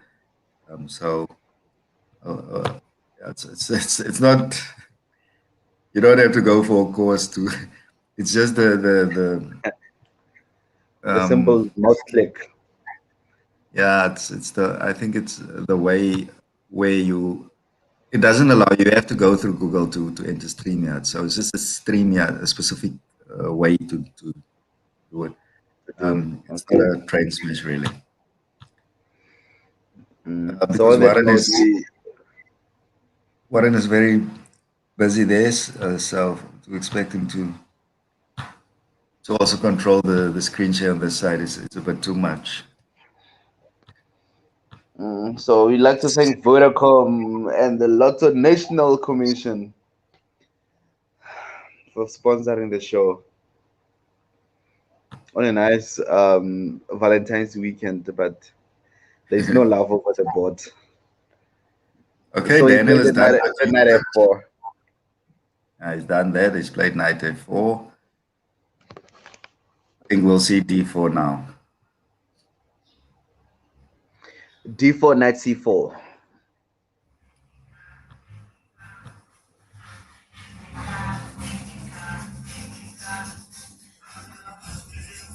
Yeah. So maybe d4 is not as good yet. Anymore.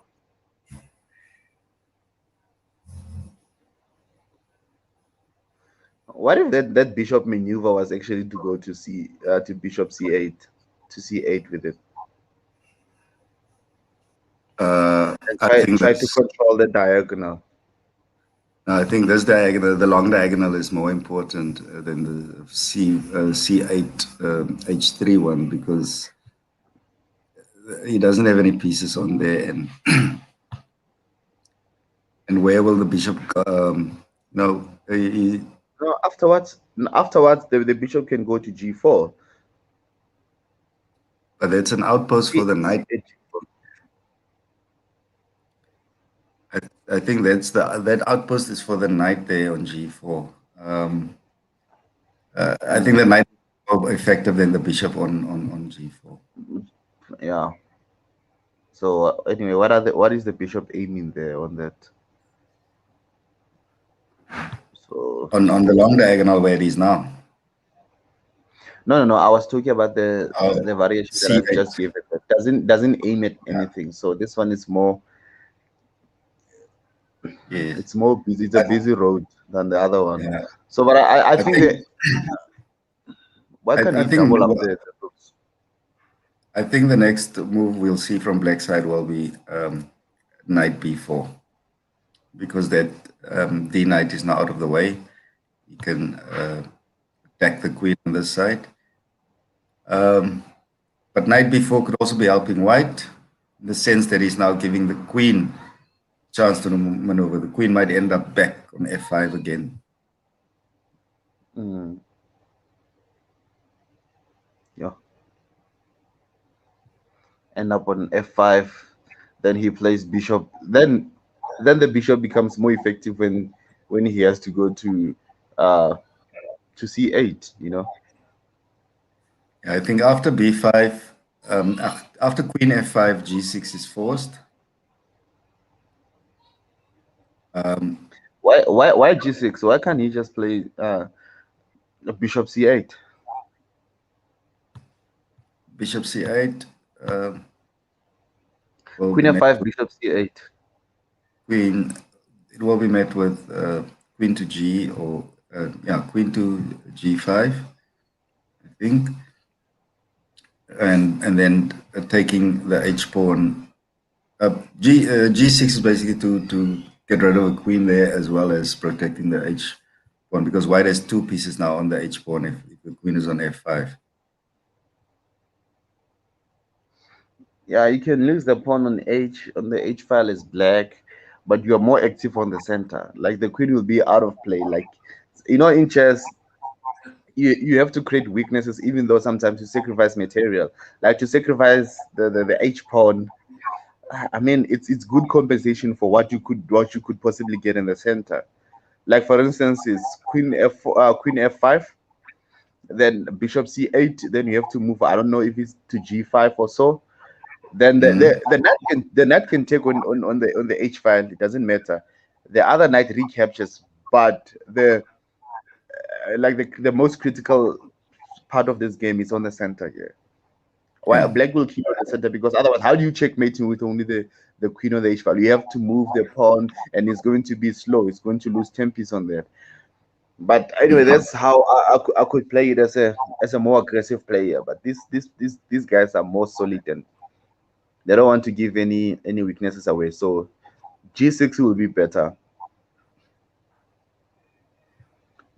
but G6 will still be mad with knight take, because Yes. the pawn is pinned. The pawn is pinned. But if you take Yes. with the knight, I take with my knight, so it's equal material. There we see knight G5. Is that knight B4? So So exactly what I said. So now I think the best is Queen F5. Queen It's E1 or Queen E1 also. I taking that's too that it's too it is, but I think it Queen E1 could also work. but Queen E1 will fall. Yeah, Queen E1. Yeah, because I was talking about maybe the knight fork on D3, but it's impossible because your F knight can recapture on F on D3. So Queen E1 can also work because you're threatening the pawn on the H file. Queen E1 G6. Queen is out of play. It's more Mm. attacking on the F5 square. It can go to the G file and still threaten taking the H pawn. They can't take the H pawn because the knight will just take. But I think the queen in your face, in your in your opponent's center, or your opponent's side, it's more attacking than on E1 because queen. E1 is a bit passive. Yeah. You still also have a threat of knight to d3, so white will just try and get rid of that knight on. Black will just try and get rid of that knight on f4 and Mm. create knight to d3 pin or 4. We have a comment on YouTube from Makwalo Simuli. Or is it Simulai? So Makwalo Simuli, she's asking how is Kumalo playing. So remember, Keith Kumalo had a threat of the queen and the bishop and the knight all in the queen on the king side, threatening checkmate there. But I would like to see how the game has progressed up to so far, Yes, because on yes. my second I can't see other games. I only see the one displayed on the board. So I would want to know how Kumalo is playing. But he had an actual threat. But that knight with D7, I think it was the best defensive uh, resolute from black From black, yeah. from black. So wow, and then he went to the most passive square to B1. Yeah, that's too passive. It's that's too passive. I think d4 is covered. D4, then E cross D, queen takes. So what do you have as black? Knight g4. Knight G4 with a Queen threat of f2, and then W rooks up the other side. Um, I think Daniel basically is saying that he is now he's not going to he's waiting for Black's attack. And he has white. He was supposed to be the conductor of this game. Yes, with that extra tempo.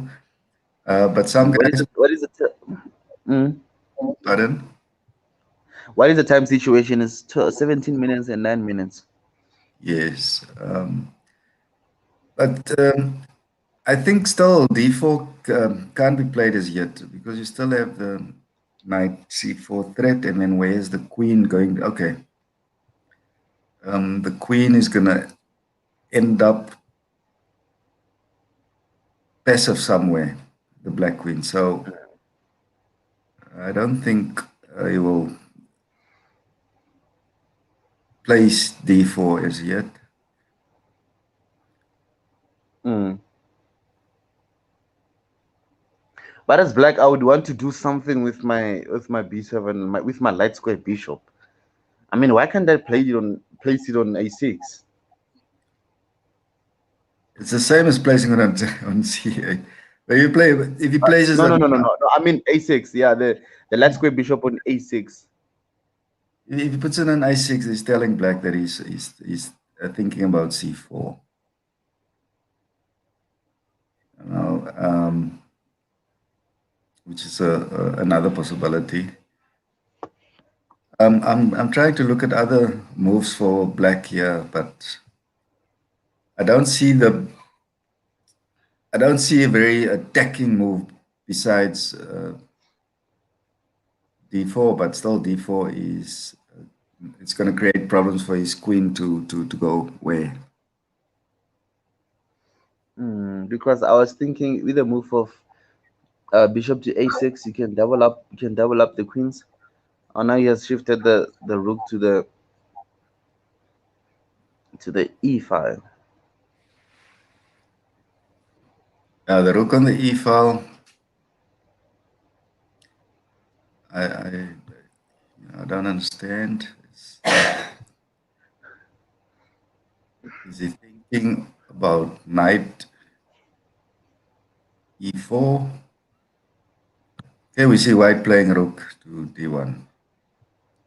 So Consolidating. So white is preparing for knight to c4 because he's seeing he can see black is not pushing d4. So now he's not pushing as of yet.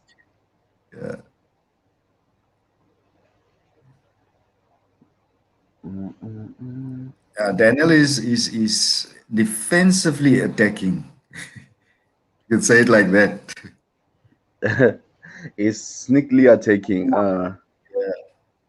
Because the knight is going to go to c4,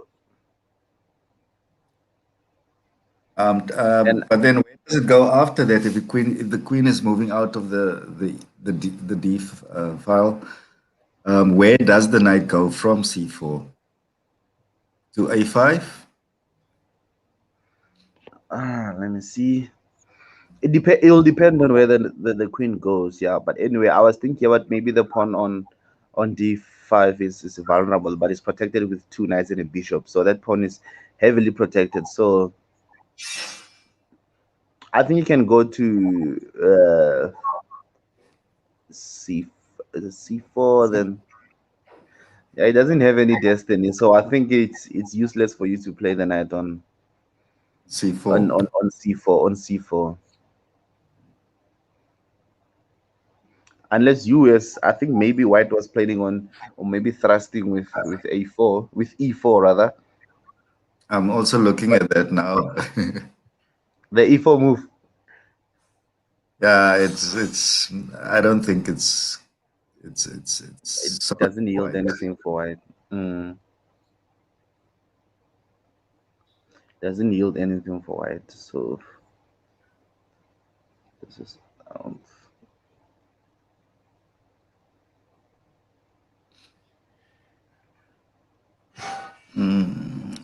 So what's the best attack now for black? Because um, remember I wanted my bishop to be on g4. So this move of rook d1, it wouldn't have been possible. it wouldn't have been possible. So, but like you said, the knight on g4 is the one that's most effective because you can it leaves you in a state of paralysis as white. So after the knight, what are you Yes. gonna play? Okay, queen is getting out of the way in advance. Queen b6. Okay, so that solves a bit of a problem for black because he's managed to get the queen basically out of play. Um, I'm not too sure. I think black is also actually preparing to to do something here on this with this e3 pawn here. Knight goes to g4, d4 might come. It's the, it's unclear what because there's a lot of variations that could be analyzed. White says white white should play. Let's give it a moment. White should play knight f3, No, if and we it's could, 0.7, so it's a bit equally. So white says white. I mean, the ancient says white should play knight f3. So after knight f3, he suggests that then black should play rook d7. After knight f3, black should. So instead, white should play queen to d6.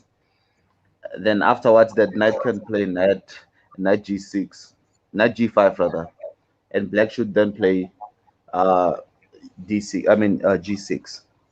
So it gives the variation of white should play knight f3, then black should play queen d7.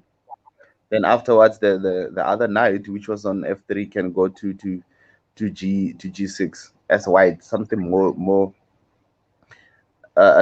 active. you say queen to d7. No, it gives first knight to f3, After knight f3, queen. then rook to d7, rook to Oh, rook to d7, d7. Okay. rook to d7. Then afterwards, black has to white can play knight. It's knight Yes. g6, knight g5 rather, knight Knight. g5. Then black can play g6, and it's a bit equalish. It's zero and a half, so it's half a pawn. It's something for white. But now if he plays knight f, oh, trying to get rid of that knight. White actually wants to exchange here. Um, Wow. if, Mm, if if it's black it's neg- takes, it's 0.3 for black. It's 0.4 for black. So that's not necessarily a blunder. So uh, the computer gives that black should actually take the knight. immediately. He should take the knight. But I think it solves a lot of problems for black for white. If black takes the knight, his queen is. Then we might actually see c4. No, c4 is not. It's out of play. Do you think black is going to give his advantage of that knight on the b4 outpost?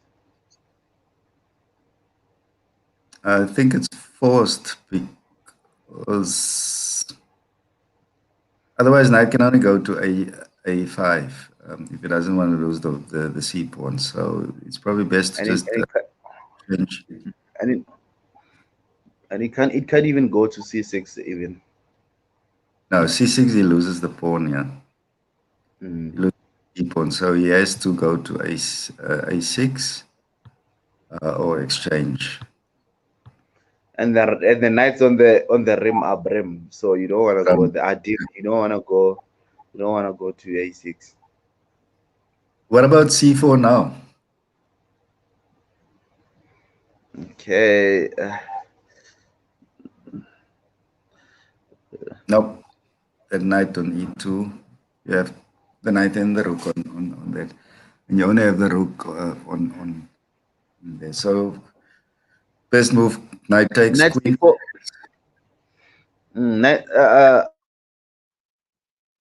Computer gives a variation of when you take when you play c4, then you exchange the knights, and white will be a pawn up. I think Okay, best so is queen f5 now. Or he's going to come back to b1 with the did queen. this. Wait, he took, then this. Yeah, it's zero. The computer gives the I mean the I think white's problems are solved now after that exchange, you know. So what does it say? What's the best move for white now? Queen f5 or queen b1? Or c it's queen c3. It played queen queen c3. c3. It says the queen c3 should be played.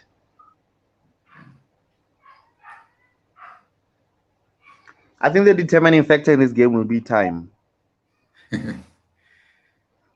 Hey, these guys don't lose on time these days, you know. I No, would, Tato lost on time yesterday. did he lose on time? Yes, Oh, he lost on time. He built a fortress. Like they were both on fortresses. Like the White built the fortresses. Polani built the fortresses with the bishops. Tato built the fortresses with the knights. So it was like two knights versus two bishops with only 1 point difference. But no, either player couldn't advance from that position. yeah. It's very drawy. So there he does the best move, queen c3.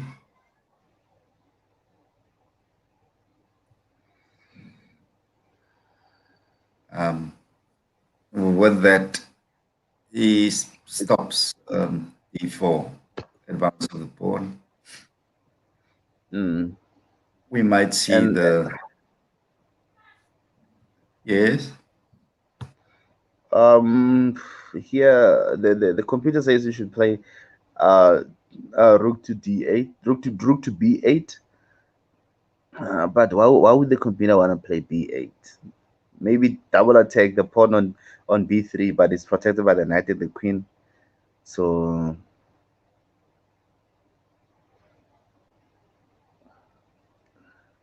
oh, then again, it want to play bishop to e2. It wants to play bishop e2 after this.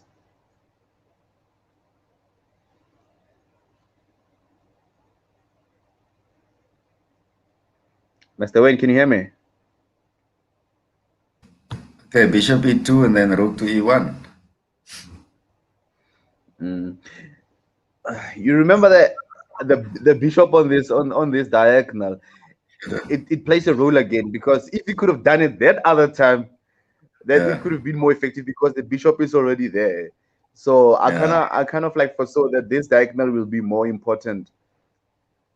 Okay, so now he's going to Will put the be more bishop, important. wanted it initially from c8 to g4. So you think, so he's going to put the bishop on g4 instead of the knight.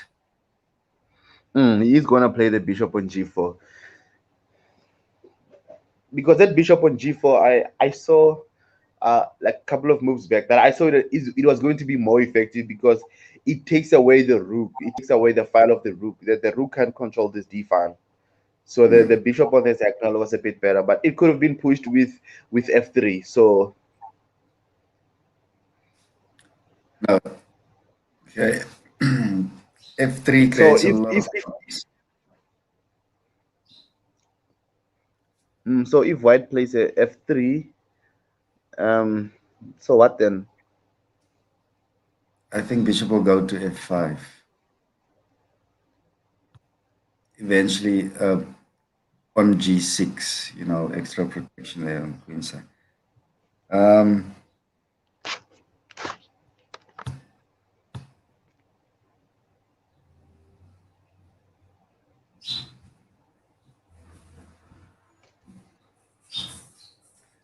okay, so we're getting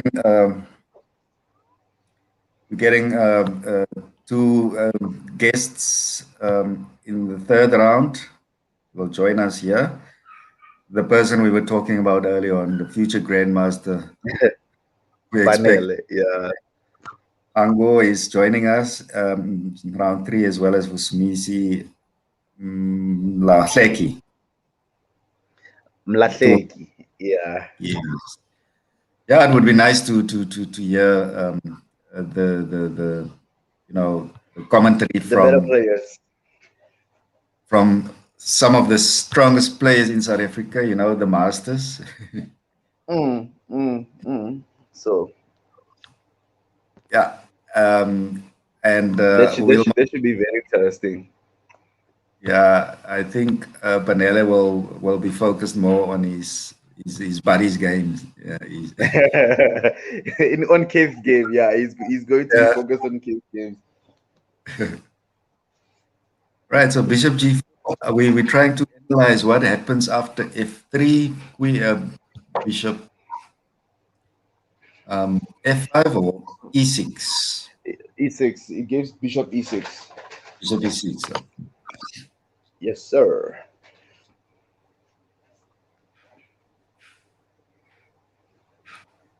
So according to you, Mr. Wayne, like who is your best ever world champion? Like who do you regard as the best chess player when it comes to world champion?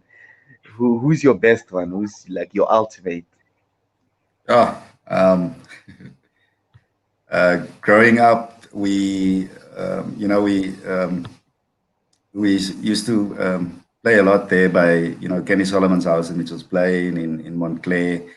His brother, Mm, his brother that passed away, Graham, very good friend of mine, Graham Solomon.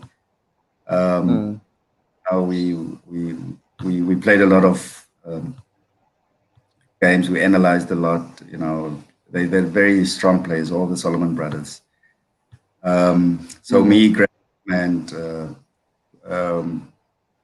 Farid Arnold, and C4 B4 white place. Yeah, so yep. me and Reginald Wilson and them, all the guys who plays for, we used to play for Mitchell's Plain Chess Club. We would always argue about who's the best. But from my side, I would say it's always been Bobby Fischer. It's his style of play. Um, Mm, and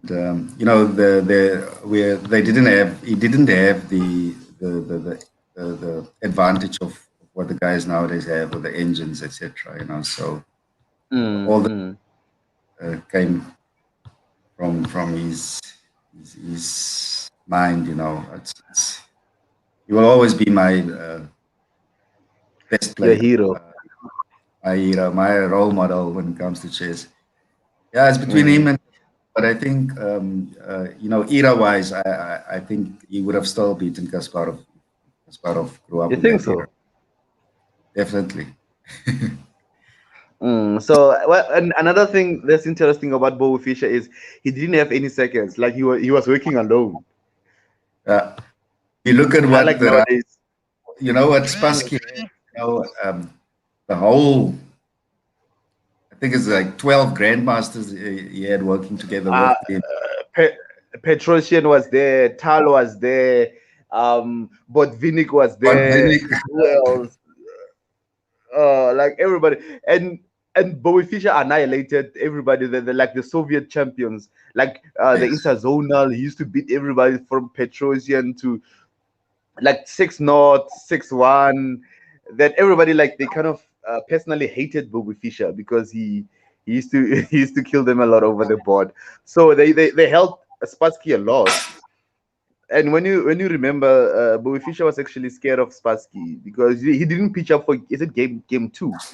He didn't pitch up Yeah. for game two, so I think it was fear most of the thing. And but on the contrary, I think Bo Fischer was scared of Karpov because when you analyze Karpov's games, he even confessed himself. He said, "When I analyze Karpov's games, I don't see any weaknesses on Karpov's games." So Karpov was so concrete. He was so solid that, and he was still young. So Bobby Fischer Yeah. actually he was scared that he would lose his championship if ever he played Karpov, but not on his terms. So he wanted Karpov to play on his terms. He wanted to tire Karpov up, to weary him up, so he eventually loses the match. So he was like the first player to win 12 games. Then he is the winner. We don't play a specific number of games, then you'd beat me up on a short run. So I want you to play a longer game so I can beat you. And the Mm, feeder then is like, nope, we're not gonna play according to your terms. So Karpov took yeah. the championship. But I think Bo Fischer was actually scared of Karpov, but Bo Fischer is the best player ever. Like that guy is something else. I was gonna He ask you was now, yeah, who your hero is, but from what I can hear, I could hear that this is also a Fisher fan. yeah, but for me it's Mikhail Tal because of his aggressive style and his flamboyant style. Like I would regard my top three will be like this. It would be Tal, the first one, and Fischer will place him on three. I think the second one will have to be Karpov. I like how Karpov used to play chess. Karpov is very solid. You know, it's true. It's difficult to find weaknesses in. He's a passive player, but you know, he's one of those players that they're natural players. You know, they always have a feel for the right move in that position, the best move in that position. In that That's a, position. I'm I'm I'm Just like I'm I'm surprised you Mhm. think Tal is more aggressive than Fisher. Do you mean aggressive as in like not scared to sacrifice, or Yes. just attacking player? No, it's aggressive in a sense of not afraid to sacrifice because obviously Fisher was his light square bishop. It was his most favorite tool. So Fisher was aggressive, and you remember the Fisher trap, whereby the knight could check you. Then you put yourself into check, then he takes another piece, then he checks you, then you put yourself into check. I remember that game. Like Fisher was something else. Fisher, but I think I love Tal. I think it's more of a personal choice than anything. So Okay. for me, Tal holds a dear position in my heart, and I also love Capablanca, but a bit. But Capablanca, they say he was a lazy calculator. He would just sit there and play the best move in the position, but he would always simplify the position so he can get to the end game because that was his strongest point. Yeah, He would I always get it. get to the end game. Mhm. My apologies. I just need to put this on charge quickly. I'll be right back, Mr. Okay. Queen to A1.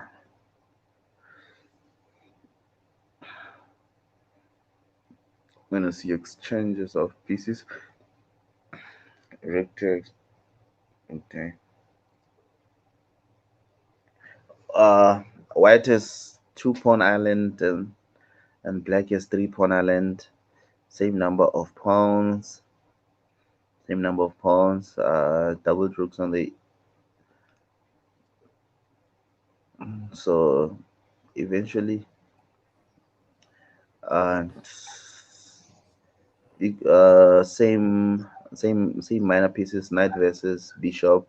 Oh, you're back. Yeah. So I was just trying to analyze if this ever gets you an end game, like who's better at advantage here.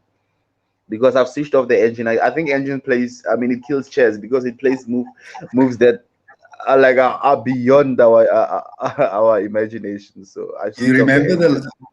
remember the last commentary? I think it was with a online leak or something.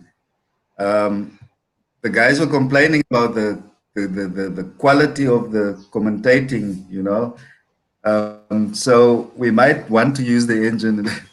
um, you know, because most of the time we human beings, so we can't always see what the correct move, the best move is. You know, so we we we we take it from what we can see from the human mind, and we all differ. So it's true what you're saying that the engine kills chess. Is there a blunder? By who? By Tato. Oh no, rook By Black. No, Rook d2. can take. Rook can retake. No, Rook can Okay, retake. okay, rook to d2. But I think Yeah. that that's not the Now, purpose of commentary. I think it's not a purpose of yeah. commentary because the purpose of Um, commentary is is to have a personal opinion on positions and games, not necessarily find the best one. This is Yeah. not a school of chess whereby we then have to be factual and exact and precise in every move that we analyze. I don't Yeah. think that's the purpose of Yes. commentary. Otherwise, you Correct. can do that Yeah. on your own personal capacity with your own engine. Like if you want a perfect move on a position, switch on your engine and analyze on your own. Yes. Like otherwise, why would you wanna? We're Listen to the humans, so commentating. Yeah. Oh, yeah. that's So saying. But what is the play? What is the reason behind Rookie 2? The C2? Rook on the Attacking seventh the knight. rank. Yeah, and Rook on the seventh rank. Are very lethal. So he wants black to retake. I mean, white to retake so he can maintain the Rook on the seventh rank. On the second rank. I mean, on the second rank in this case. Yeah, sorry. Yeah, but is the seventh rank for black in reverse. So Rook on Yes. the second rank are very lethal. So I think that's what he wants to do. I think I also I'm sure now the advantage is very small for black. I think that knight exchange has actually solved White's problems a little bit. I think Mm. he's better off now than what he was earlier on. The only problem is time. Mm. Okay. I think we'll take a break and go to an advert. Um, whilst the clock is 1 minute for White. Yeah, he's playing bullet Shall now. Shall we wait for the advert after this seconds has passed, or shall we go for the advert before the game ends? White rate, black retakes. I think that's a wrong move by black. Okay, we'll go for a break after this plays out. So let's see. I think black now is going to gang up on that a pawn. Yes. I think he'll bring the queen down. Like if he takes, then exchange queens and then push his a pawn and cement your pawn on the a file because he has a light square bishop. That it'll be easy for him to attack that pawn on the a file. Yeah, I don't think White has too many problems in this position because now Knight is just going to come to d4. The Knight is centralized. Might even see f3. Um, That if black plays queen to b2, what's your next move? Queen to b2. It's going to be forced rook to e1. So Queen before b2, rook e1, then queen takes queen, then rook rook takes queen, takes white then bishop. he plays f. No, he plays a5. Then he plays a5. He cement your pawn, which is on the light square. He cemented on the light square, so he can attack it with this light square bishop. Then he's gonna bring uh his rook to the fourth rank. Then he attacks your pawn with both the Your rook and the bishop. knight, and he wins it. Then he gets a pass pawn. You also have a white bishop to go back to protect. The bishop comes to f1 and then back to b5. You can also bring a knight in to protect that pawn. Then the knight can also come in between, perhaps also at b5 to stop that. I don't think it's a big, it's that Mm. much problem to protect that pawn on that white square. I see So what should what bishops. should what should white what should black place here? Should he place knight to Knight to f4. I think these guys will draw. I think it looks very drawish currently, but I white is could be, black with this D pawn. The black had an advantage with the two connected C and D pawns. But now with this pawn on the D file isolated, I think it's that advantage. And black has these four pawns in one island, which can create a problem in the end game. Sorry, white. Whereas black can just stop, or white can just stop this pawn from moving here on the D file. I think he will focus now on getting attacking that A pawn. Also, perhaps, that's what I said earlier. On knight comes to D4. You might see F3 coming as well, but it's Bishop E6, E7, bishop D7. Yeah, that's what I'm saying. I think F3 will just give black. It will just do him a favor, because. But I think now black should play A5 black in this position. That's even bigger problems to put. If you put that pawn on a black square now, it's going to be easier to attack him. I think bishop to F1 is best option here. It's now if you come pieces on the queen side, the left hand side of white's position, the queen side, you have a rook and a queen, and it's easily for you to bring your bishop on the queen side. So I think if you play A5, then white will be the one who has to rush his pieces to protect the pawn on A4. So you have to cement the white's pawn on the light square, because you have a light square bishop, so you can capture the pawn. But I think maybe it's just a long-term strategy. Then you play A5. Then what's the next move? F3. Then you play. You see, so he's trying to gang up on that pawn.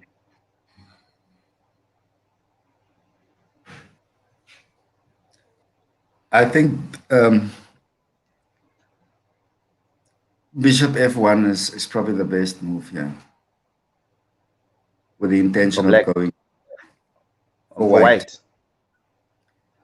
Yes, with the intention of cementing it on B5. Because definitely black will play next bishop to D7, attacking that pawn.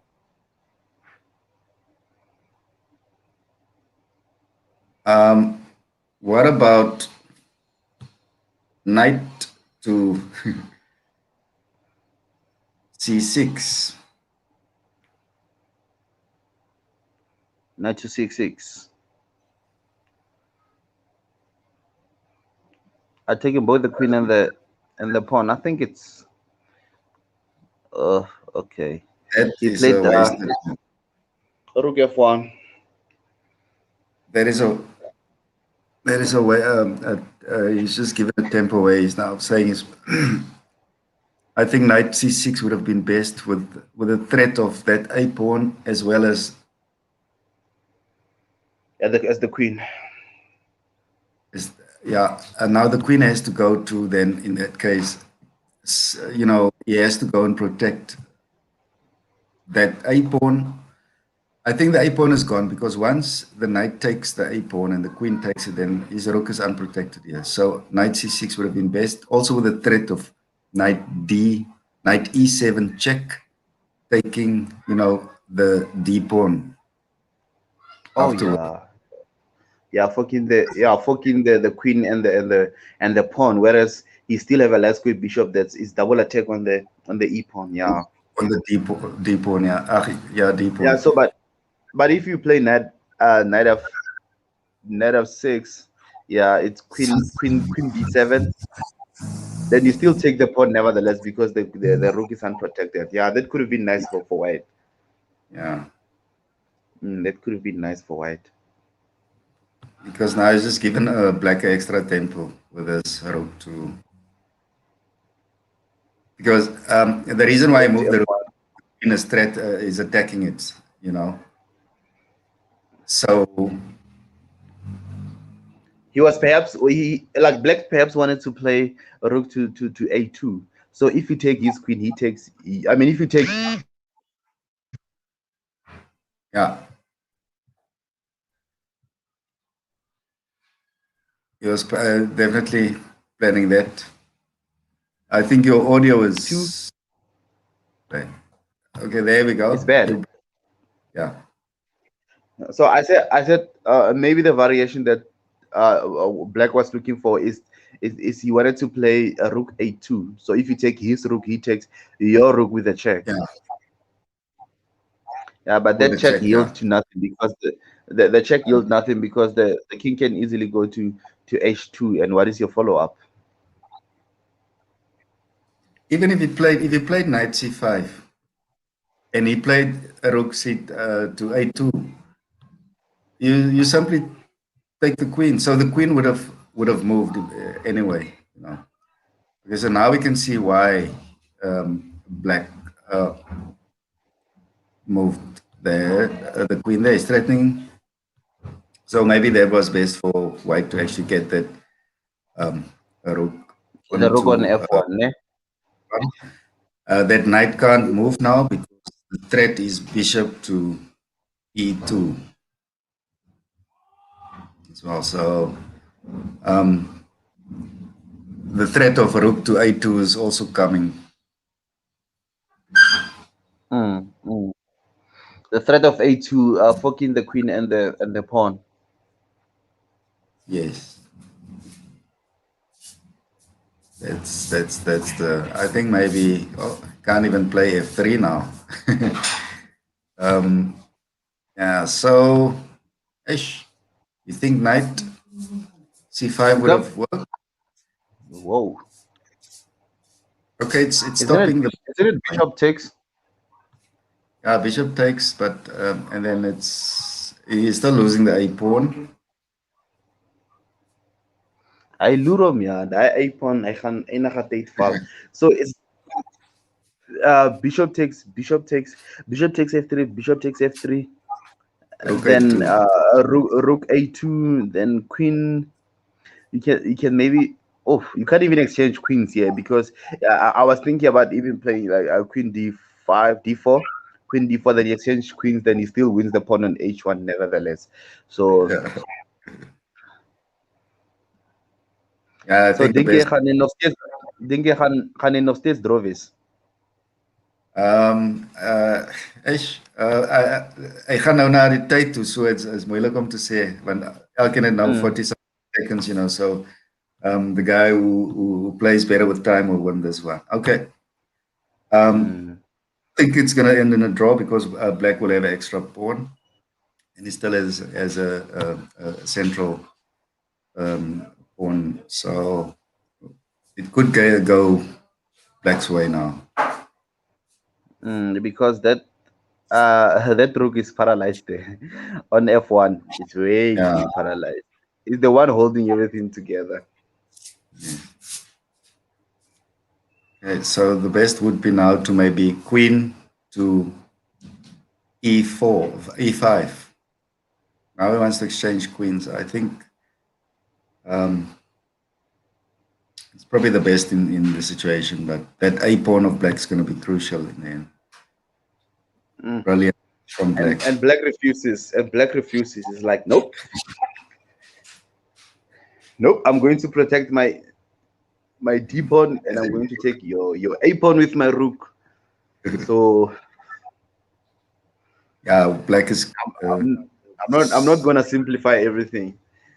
So if in this position, if it was Jose Capablanca playing, he could have just exchanged this and maybe Go to the end game, yeah.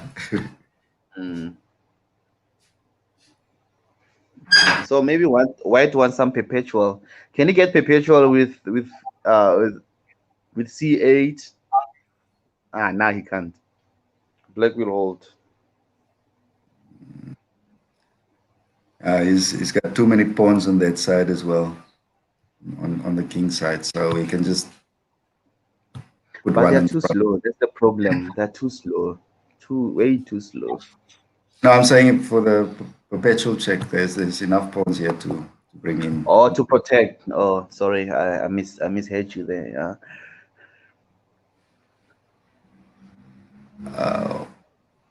He's taking with a Oh yeah, he queen. wants. Yeah, because the idea is if you check him, then he can protect his king with his queen on e8. So if you want But, to exchange queens, then he takes with the knight. but I will take the pawn on d4 now, on d5. He's going to take the pawn on d5 anyway because the knight can't take. The king has to go to h7 now, and Mm. he has another check on f5. So he just On gets it. f5, yeah. But I would have taken the pawn first now before moving the queen. Um, Yeah, that's what I foresaw, that he was this, going to protect his king with the that's the queen. reason why I needed to take the pawn first. You know, but he can still take Mm. it. He's still getting it with. He must exchange queens now. They've certainly get his pawn back. I wouldn't take the h pawn. I would take the e pawn, also threatening the rook, and then follow that by e3. I'm sorry, e4. Yeah, we see the exchange of queens. Now it's shifting into white's favor. Oh, that knight can be devastating. Take d, rook a5 or d2.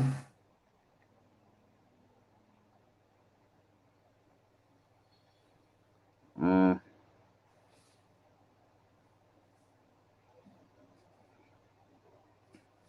Both players are playing just under a minute. That they can make up with the increments very quickly. So I don't think they stress really at this stage both time. The Yeah, problem with increment is you'd want to make up with the increment, and you end up blundering. So that's the disadvantage of an increment. You want to play so fast, so quick, then you end up blundering. yeah. I think white's next move is now bishop f3,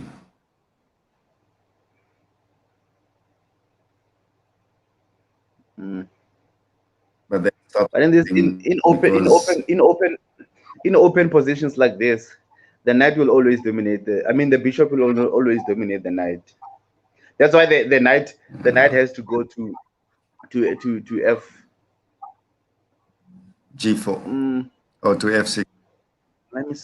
yeah, to f6, because if it was gonna stay there on the back rank. You see now this 4 pawns of white is going to become a problem for black if he plays correct.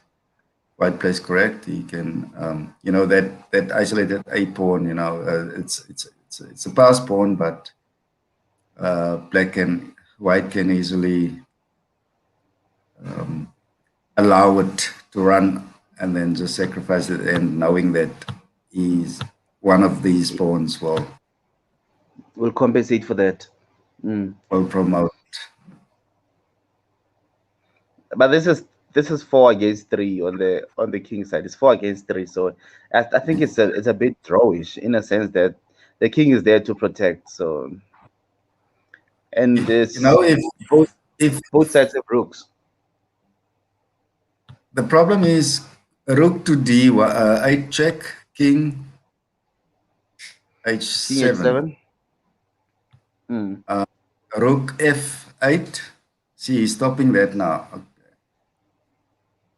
See, He wants to activate. He wants to activate his king. Yeah. he wants to eliminate losing his f pawn because that would have lost the pawn if he stayed there going to the h file, and then rook moving to that square where the king is now f8. That pawn is Mm. lost.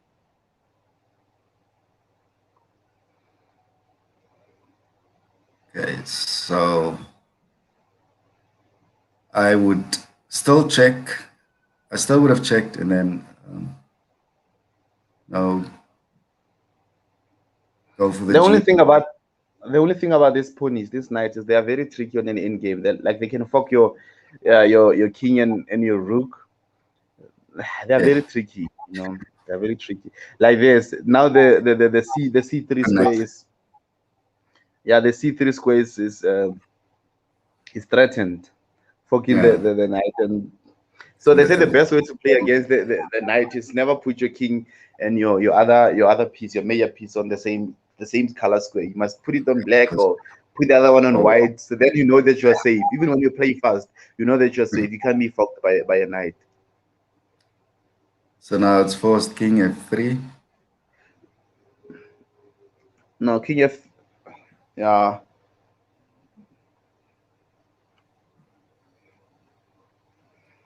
and that's followed by F5. Now you have to get rid of your king on F3 in order to get pawn to F3 in. Um, I think White should have gotten his rook as soon as possible on the B file, but it's actually not going to make a difference. So must be careful of this knight to D2 as well. Another fork. Can black play F5? Black could have played F5, yes, but now he's activating his knight to get some play in with it, trying to stop Mm. White from maneuvering the pawns. But I think if black plays all his pawns on the dark square, then his half of his problems are solved. I would take pawn. Oh, I can't, you can't. The knight is attacking is also defending there. I was gonna say I Yeah, would so you'll take the take. knight. Yeah, maybe that's why people say we must use an engine. Yeah. Yeah, I think so best is now to get the king onto. Okay, let's first try and get rid of this the bishop out of the way. I think the best square for the bishop now is probably e2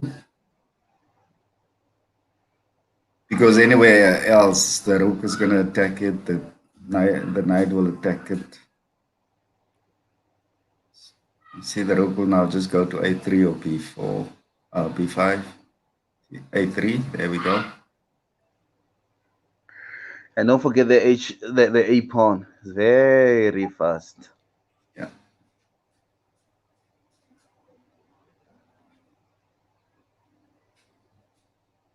Um, perhaps bishop to.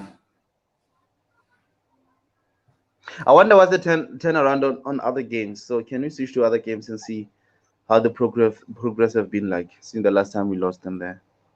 There we go. Thanks, Warren. Um, Whoa, these guys whoa, had whoa, lots of whoa, time. whoa, whoa. Same color bishop. Uh, Now the Keith is a the pawn up here, so the pawn up. and So, there's but I think if he pushes that e pawn, you have to give up your bishop. You don't have any other choice. I don't think he's worried about that. I think he's going for mate here. That's why the king moves to c5. With a pawn and bishop. See, if bishop goes to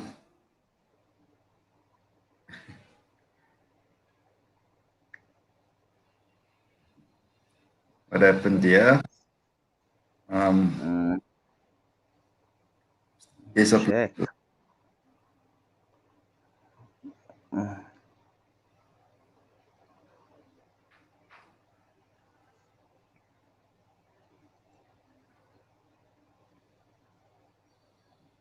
What can you just can't take the bishop?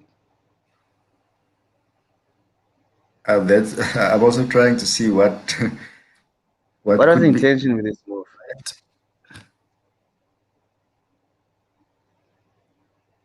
check. The game is finished. Liso won. White Uh, wins. White wins.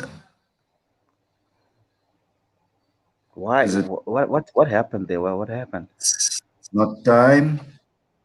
What happens if black takes with the king or with the queen? Well, what happens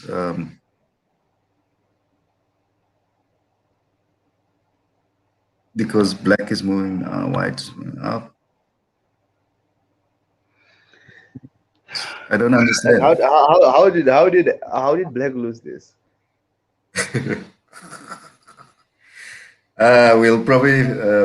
We'll probably find out later. But I also can't see how black has lost this game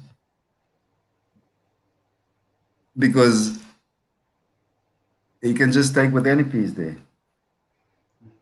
Yeah, and White is totally winning. Okay, The rooks rooks up. are exchanged. Aish, this a pawn is going to become a problem now for white. Mm. Best would be to push Because his the pawn. king, yeah, the king will focus on the queen side, and Black will start gobbling up the queens on the king side. So you can't protect them both. Yeah, now it's going to be a headache. The pawn on the a file. So this extra pawn that you have on the king side is not going to be much of an advantage. No, because it's in a closed it's in a closed end cave. Because Yeah, if the king is there and the knight is there, having an extra pawn that are connected, it doesn't help. So, but if they were separated, so you can't keep tabs of on both sides. Like it's either the queen side you're losing, or the king side you're losing. So yeah, if this pawn starts rolling, then the white king will be more concerned trying to eliminate the pawn on the queen side, whereas black will be focused on the king side. yeah. So, but we'll see how Daniel will try to stop Nice this. out. Yeah. Okay. Um, And the time is not favorable to him. they might agree on a draw. Now the king goes to the queen side, and once the king does that, black's king is going to come to the king side here to get rid of his pawns on the side. So I think it's losing. Going with the king, Exactly. that's unless he can get all his pawns on white squares with this bishop defending it as well, protecting it. But Now once, the problem with the knight is it can take a pawn on either square, like whether black or white, doesn't matter. So see that, that's coming with pardon, the king moving in as well. the law of opposition. I think white is lost. Not lost. It's drawish, but that a pawn on its own there is going to be. Um, you must also look at the fact maybe Tato is also wanting to go and protect that a pawns, and that's not the best to do. I would leave white to go and take that pawn and come for this. Knight c5 check. Where do you go?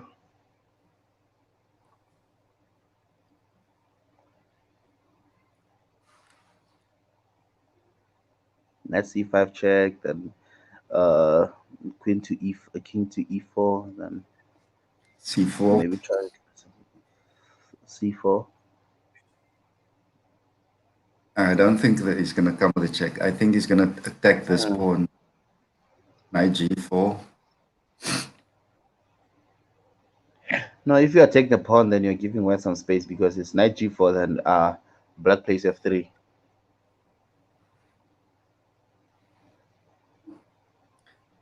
plays f3,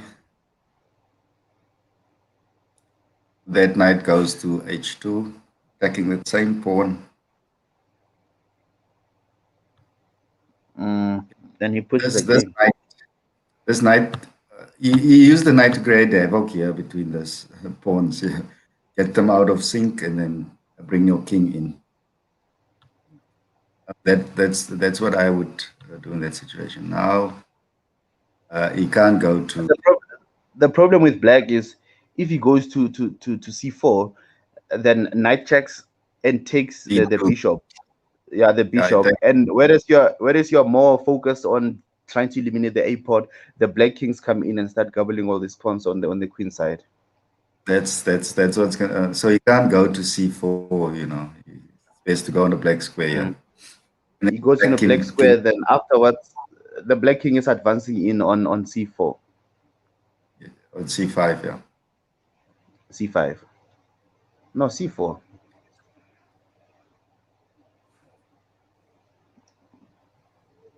c4 is the white king. So d5, d5, d5, c5. d4.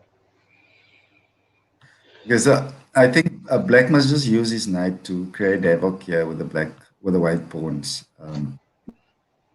That way, and then bring his king in.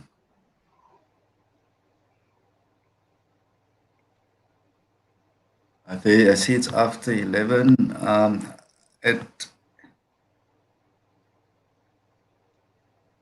Perhaps we can go for that ad break now, eh, guys? Because the guys they're just using the increments to add more time. So we could have gotten through the adverts. We need to pay the guys Pay as the well. bill. Pay the bills, and yeah.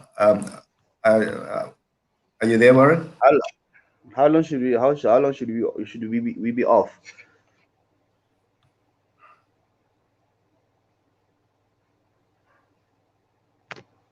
Are we going for the ad break? It's just, I think, a minute or two. 1 minute. Yeah.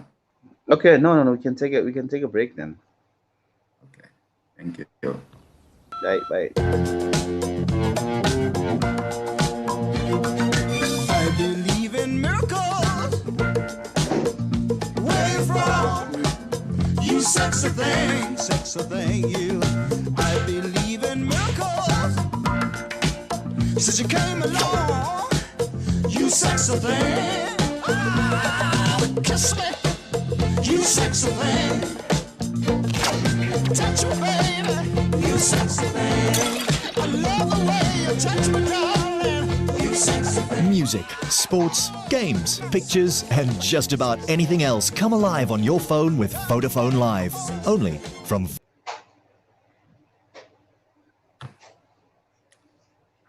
Hey, thanks to Vodacom and for making this event possible, sponsoring. We're very grateful for Vodacom sponsoring Chess South Africa in terms of data, etc., etc. So, yeah, once again, thank you, Vodacom. Thank you, Mr. Minawa Peter, for making that possible. See king to e3.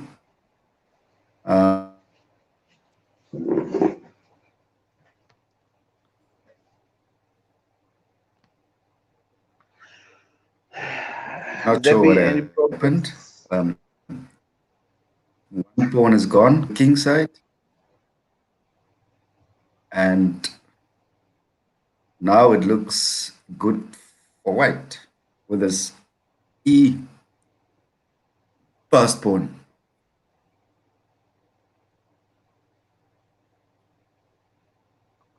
What's your thoughts, Can you Mr. be- Ramasa? can your bishop stop the a and the h pawn? Like black is going to create a pass pawn on the king side. He's going to play h4. H4. Then if you take it, he retakes. Then you have the Grob theory, whereby you have you have pawn on both sides, and it's winning for black. If he plays H4, White played king f2, e2. King e2. Then he plays h3. King Then takes you knight. have not. Then he plays h2. Oh yeah, it will be on time. It will be on time. It's in the square of the king, so it'll be on time to stop the pawn. Yeah. So h4 is premature, but it could, white just mustn't take immediately. White must first attack the knight to get the knight off that No, but square. he can play h4. Then you play king e2. Then he plays g4. If he plays g4, then the g simply takes h. Then his problems is solved of the past h pawn. Mm. We'll take the h4 pawn, and then white doesn't have much to worry about. Then he'll just play for the draw, sacrificing this bishop for the a file pawn. Okay, there's g4.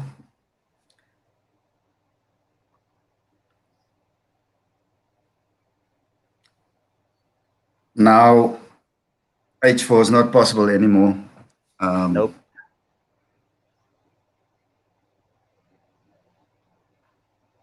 But we'll see it coming. It's forced now. Otherwise, you lose it. Wow. Is he giving away? Is it time trouble? He's giving away the pawn? Now maybe he's gambling on the a pawn. Oh, he's gonna stop him from. Oh, the white is gonna go and castle. Black is castling with this pawn here. And the king is far from the range of his queening. The bishop is far from the range of a pawn. So how many Yeah, squares? he's played the knight there to stop the bishop from coming back to cover at a2. That pawn is passing, yeah.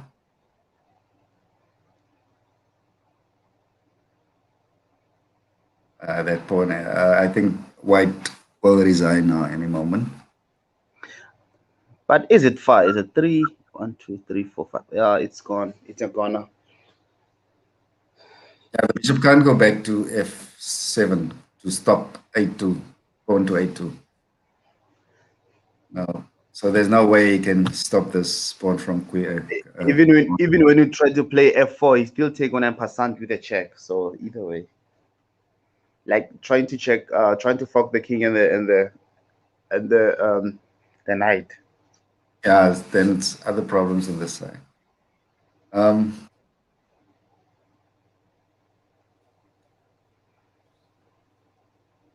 Okay, he's found an alternative, but it's maybe I overlooked something, eh? Yeah, the king can actually. Coming in.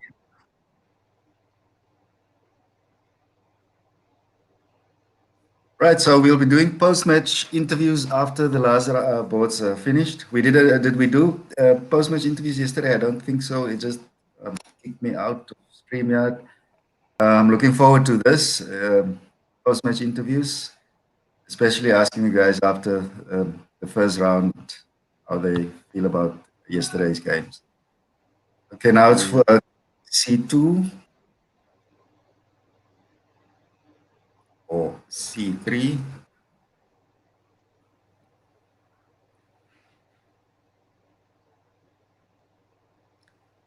I think now we'll see knight E4. This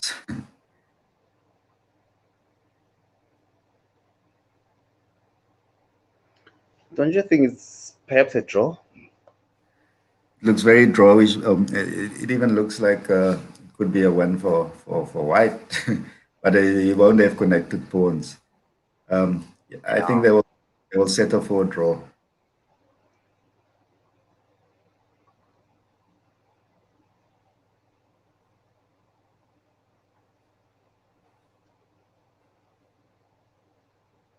Then the bishop is out.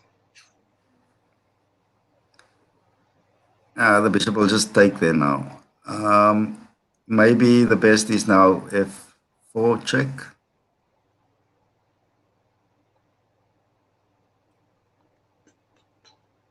The idea is maybe knight to c4, but that doesn't, you need the pawn on a2 at least before you can play knight c4. Mm, mm.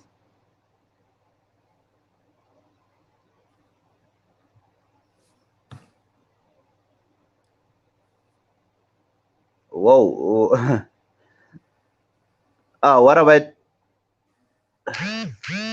What about knight c3 now? No, I think he will play eight. He will first play a2 now. Black. That's not. Yeah, that's not how you go about it. You are supposed to play a2 first.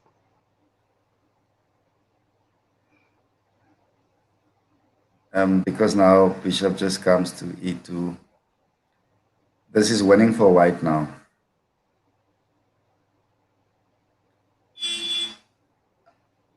He should have actually the bishop should have come to e2 to eventually get onto the a2 square.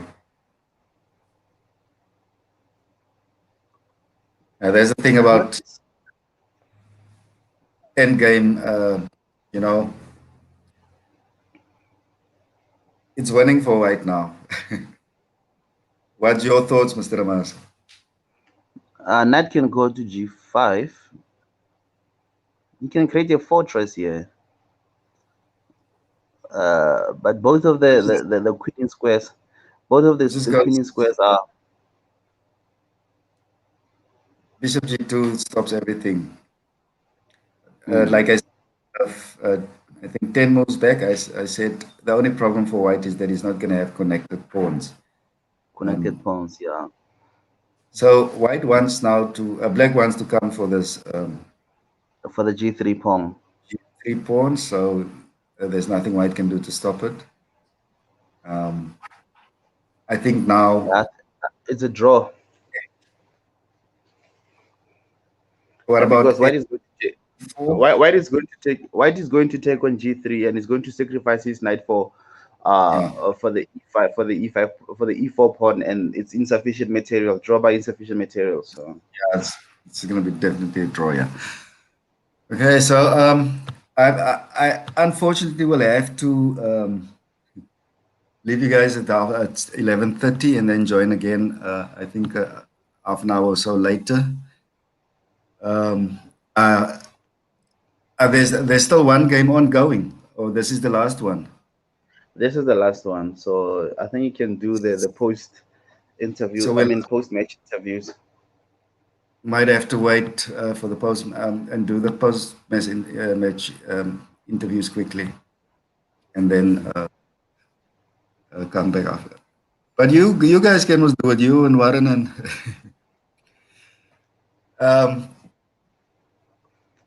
I'm not. I didn't like see the overview of all the matches of the games. So okay, Warren is a bit busy. So yeah, I think it's up to us to ask the guys how it went and how they feel. Right, let's just find out and see how long it will take before the guys are ready for the interviews. I would like to ask Mr. what happened there, because I think black is winning. I don't know how that queen or king couldn't just take the bishop that checks the black king on g. Yeah, that's what I'm concerned about also. Like I want to know what happened on that part. I think during this break, I also want to try and see if I can fix the share screen situation, because it's going to be much better for us, if we, because as I said, Warren has his hands full, so it would be better for the commentators themselves to share the screen and go to the games, whenever they want to discuss a specific game. So I wonder who are we interviewing first? I think all of them. I think all of them will be available. Let's hope so. You know, some guys are asking appearance fees to be interviewed, etc. Let's hope it's not the case. Maybe Mr. Pesa is asking an appearance fee to be interviewed. To be interviewed. Yeah.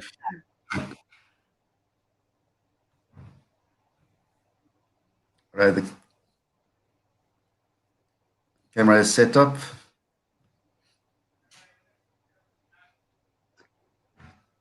Are you gonna do Keith and Kolani first?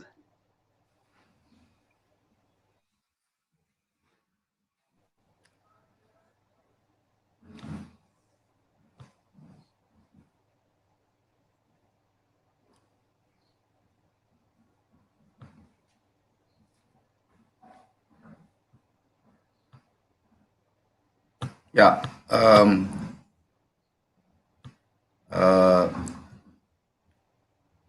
Is it? I think it's probably going to be up to at the venue, you know, who's available currently. Because we might ask for X first, and then Y and Z is available. X might be busy with analysis or something like that. So let's rather see which of the guys is available first, and then take it from there. Okay. The media, no?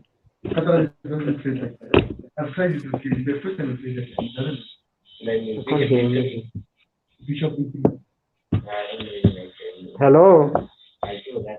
Yes. Are we audible to you guys? Yes, we can hear you. Guys, we don't recognize you with the masks, eh? We can't. Like you all look the same. You all look the It's same. to us. Lizzo here. We can't take off our mask. Good morning, Lizo. How are you? Good morning. I'm well. The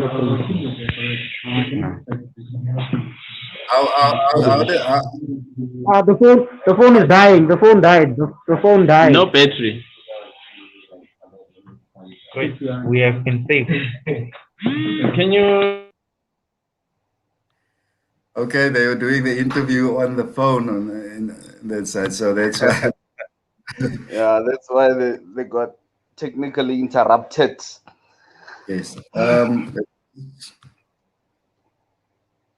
think they might use another phone now. Oh, guys, it's difficult without the masks. This looks like Mr. Rab. I win. How are you? I'm Good, man. Are Who's you this? guys? It's Lubabalo. Lubabalo. Lubabalo. Okay, I'm gonna let him sit here by the laptop and do the interview. So you can start, Kate. Yes, Kate. Okay, It's gonna start. Okay. Hello, how's it? Keith, man, how's it? Good. How are you guys? I'm good. Like I see that you've converted a nice 2 bishops versus 2 bishops end game there, and your king was very, very active. Like tell us, did you know that Kolani was going to go for the semi-slav, or that's what isn't what you've prepared? Yeah, I knew I was gonna play the semi-slav, but I thought I was gonna go d-takes c4 early instead of e6. Oh, that's where you went with the queen on c2. Yeah, because I was trying to avoid bishop f5 stuff.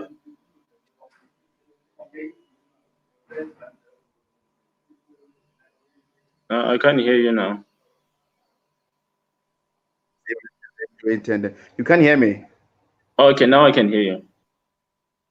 Okay, yeah, I said I saw that you had a nice attacking on the king side earlier on with your knight and your bishop on b2. So What was your plan actually there? Because you saw that the knight d7 kind of stopped everything, and he had a dark square bishop. So what was your intention there? What was your plan, your strategic plan of mating him on the Yeah, f7 or the 7 square?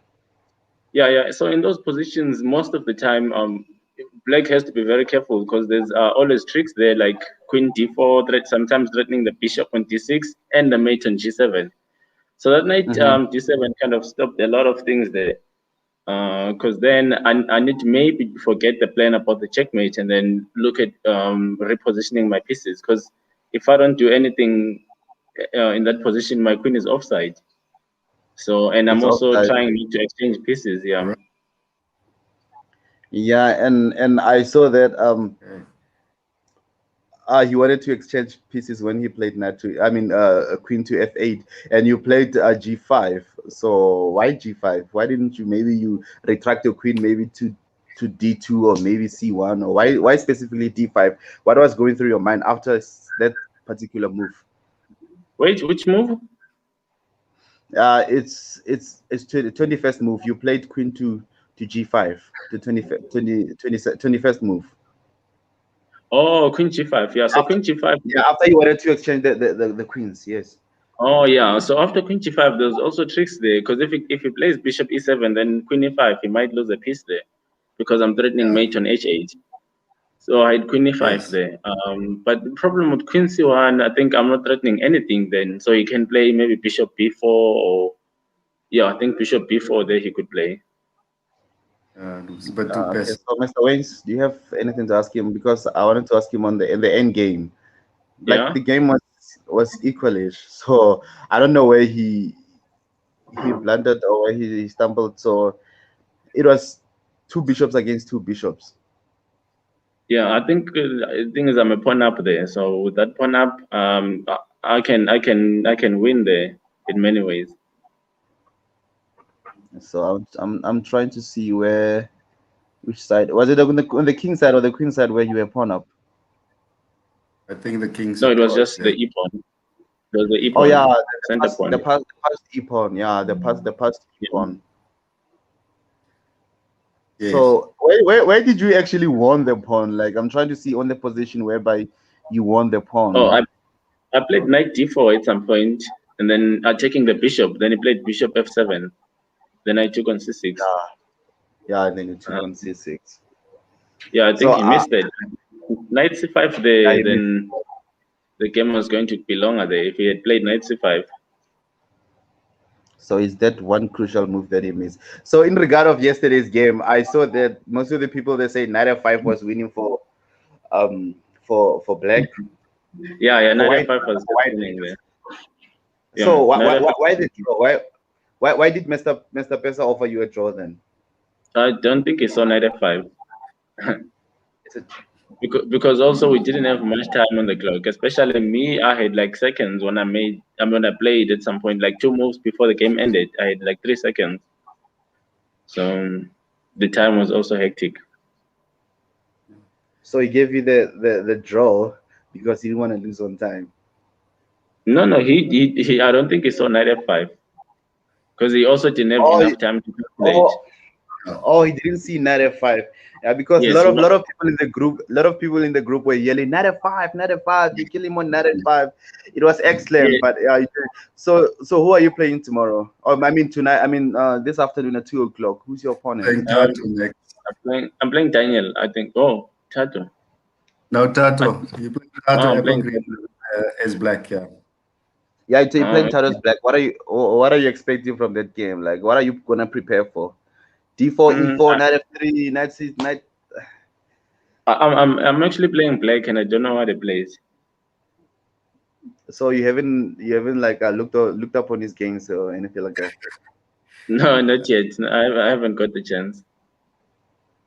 You Okay, know, so Tomasa, you know these guys, when they say that they've done their homework last night. they did. They Yeah, really can't disclose everything. They can't disclose everything. They can't tell us, okay, I know this is a D4 player, or I know he loves the red key, or he loves all these fianchetto bishops, and like they really can't disclose all the info to us because it's their secret and, strategy of killing the game. and I like it. I like it the way he says it. No, not yet. You know, it's like, Master, why must I against a player, what 400 rating points lower.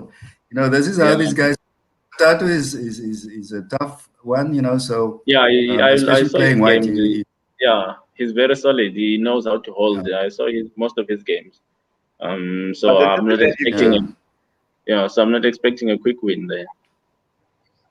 okay. So what is your intention, your overall score in this tournament? How do you think you're gonna end up doing? Because you already have like one draw and one win, so you still have Yeah. 5 games to go. I still have Wait, three games, three three games games to to go. go. Three to go. Yeah, three games. Yeah, out of 5, you have 3 games to go. So you are playing Yeah, Lizo, who I think is he's on form now. He's 2 out of 2 now. yeah. I'll play last round. I'm So gonna play Lizo last round. So if he that stay, would if be the he, I challenge think for you. yeah, if he stays on Mhm. form, I think then You might see an epic battle. Yeah, Mr. Waynes, you can ask him on your side. I'm saying I think Keith is preparing for 4.5 out of 5 after yesterday's draw. So you can see he's going full force. You know, so he's not looking I'm for hoping draws for again this. for the Yeah, next three because rounds. the problem with him is if he loses, he loses a rating point.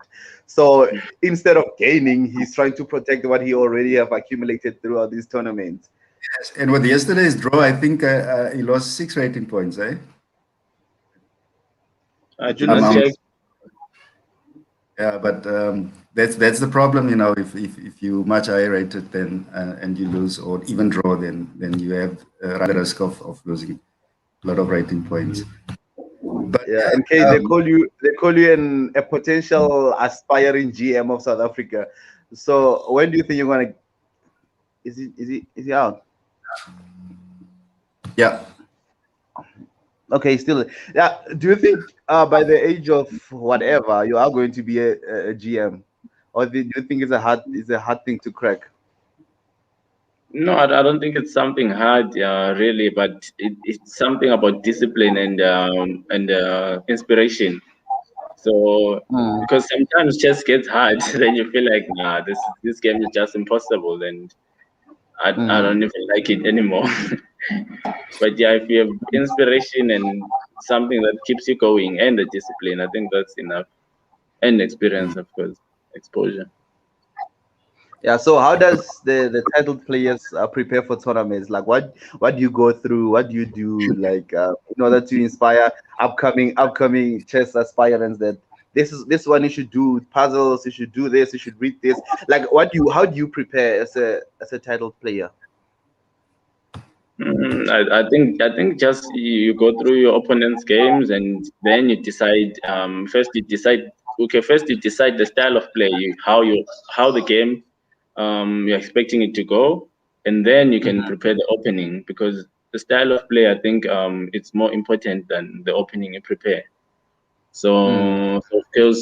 Let's say for example you're playing an attacking player, then maybe you want to play very solid, then you can decide on a solid opening. But then if you want to attack, then you are deciding on an attacking position. I mean, opening. Opening, And then, yeah. of course, you sharpen your own openings and do tactics. Yeah, I think that's most important. So according to you, what separates or what distinguishes a good player from a bad player? Because like people can do the same thing that you do, but they're still bad on chess. Like what sets you apart from any other player?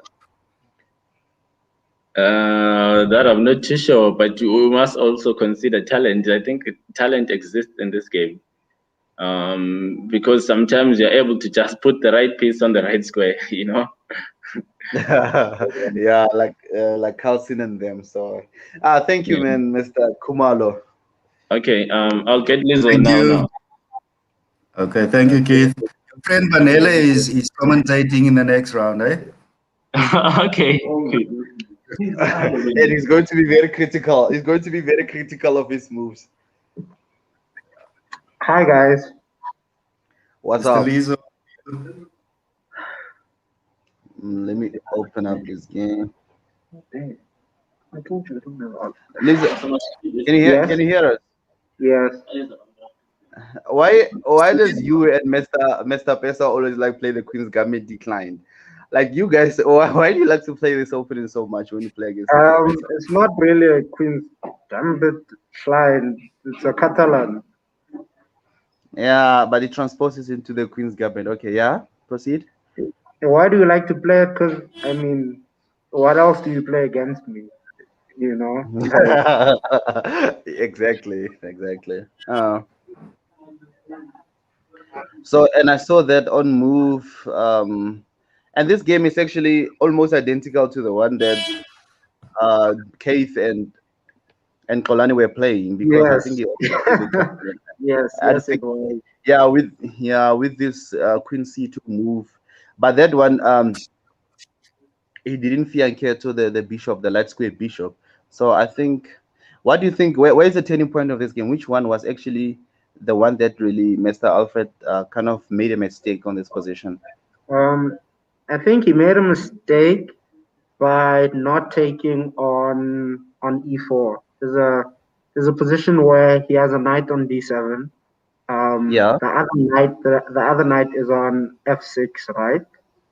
And Mm-hmm. I'm the listening to f6 knight the f6 knight is supposed to take on e4, and then after I recapture the knight with my knight on d2, after I recapture You the can see pawn, the port.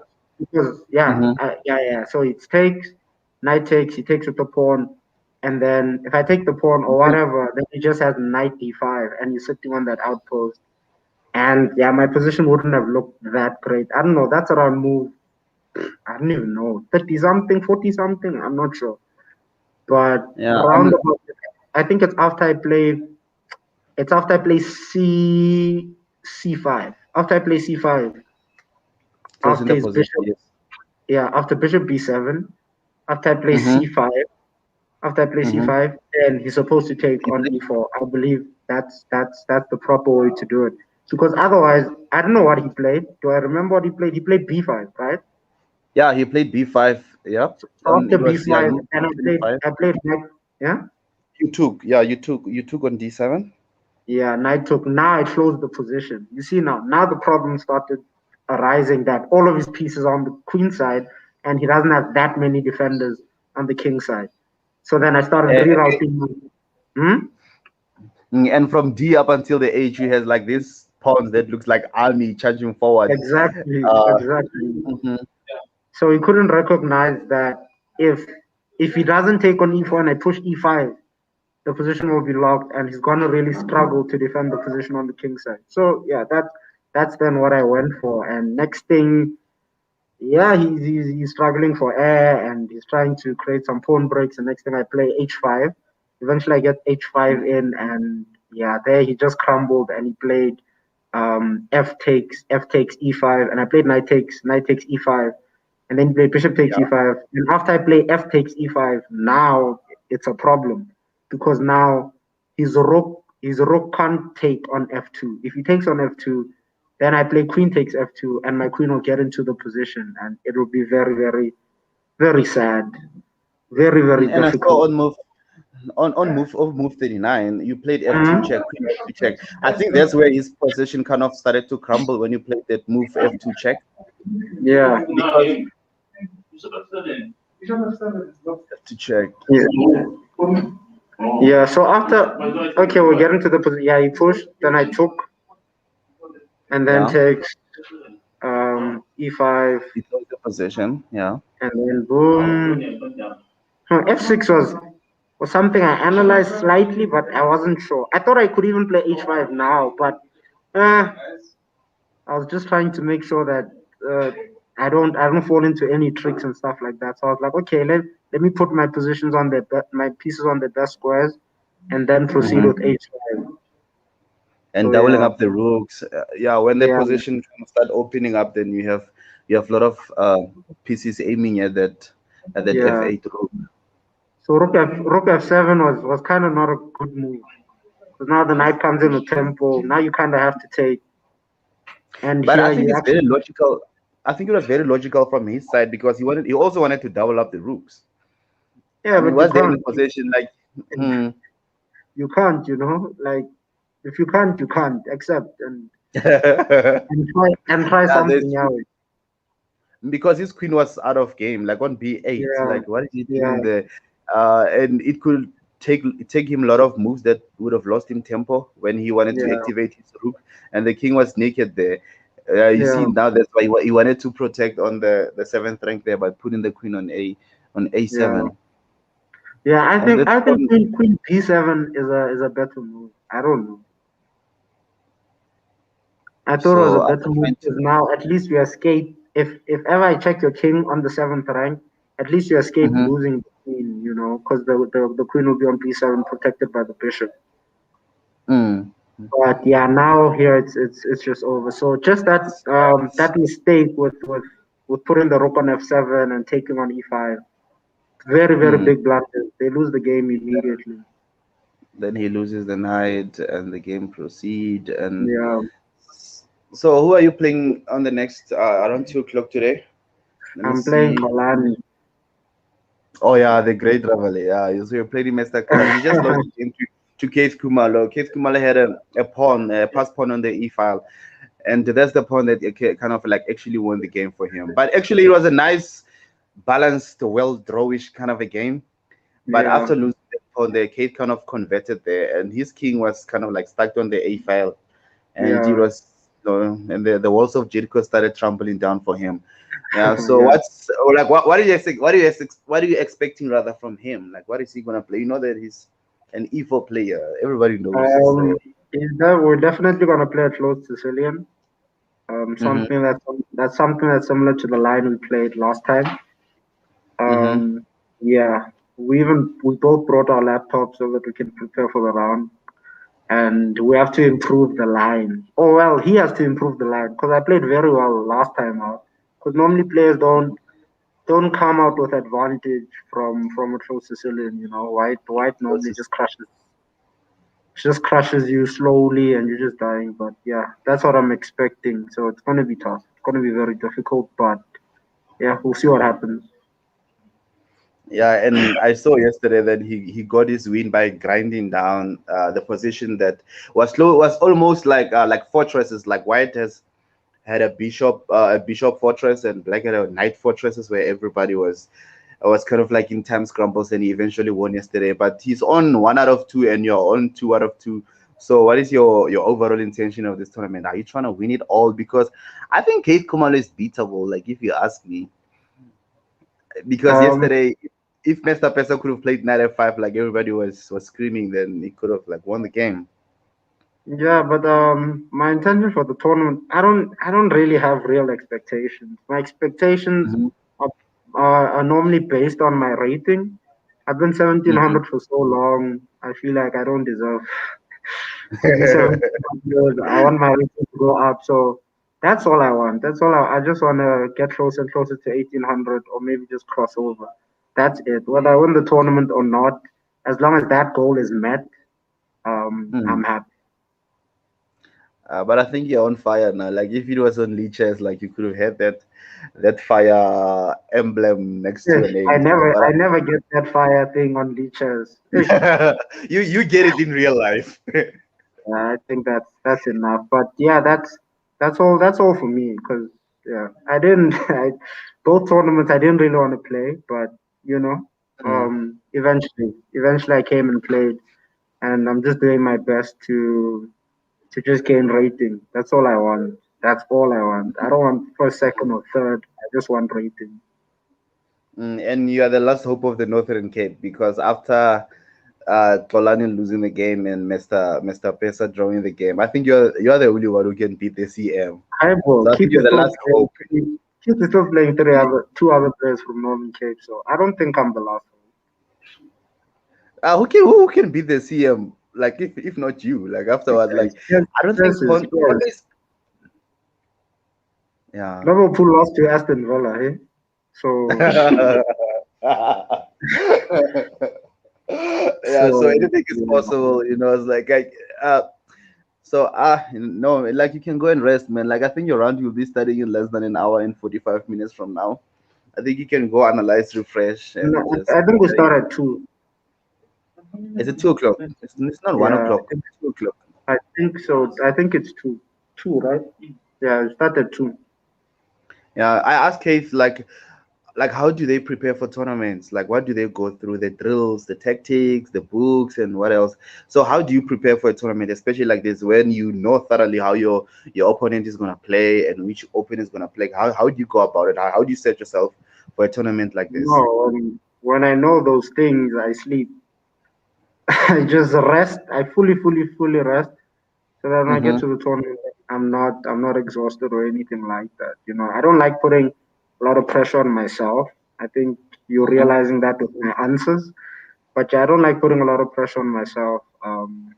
In that way, like I must do this, I must do that, or whatever. Like I don't like doing that. So I just rest. I really take in a lot of rest, especially when I know, okay, these are the types of players I'm playing and stuff like that. But in an open, if I'm going to be playing an open and I know in a couple of weeks I'm playing that thing, I'll be doing a lot of tactics and going through my opening lines as best as I can because I tend to mix them up. But anyway, as best as I can so that when I play the tournament, I'm not stressing like, do I know this or don't I know that? So that I can just get to the critical positions and then apply my imagination. Like Keith said, you need some talent with this chess thing.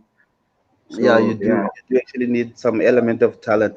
Talking about critical possessions, like as a chess player, how do you know when you're starting a game? Obviously, you have the slight feeling of nerves. You have your nerves. When does your nerve as least, or when does they stop? Is it on the middle game, or in the opening, or in the end game?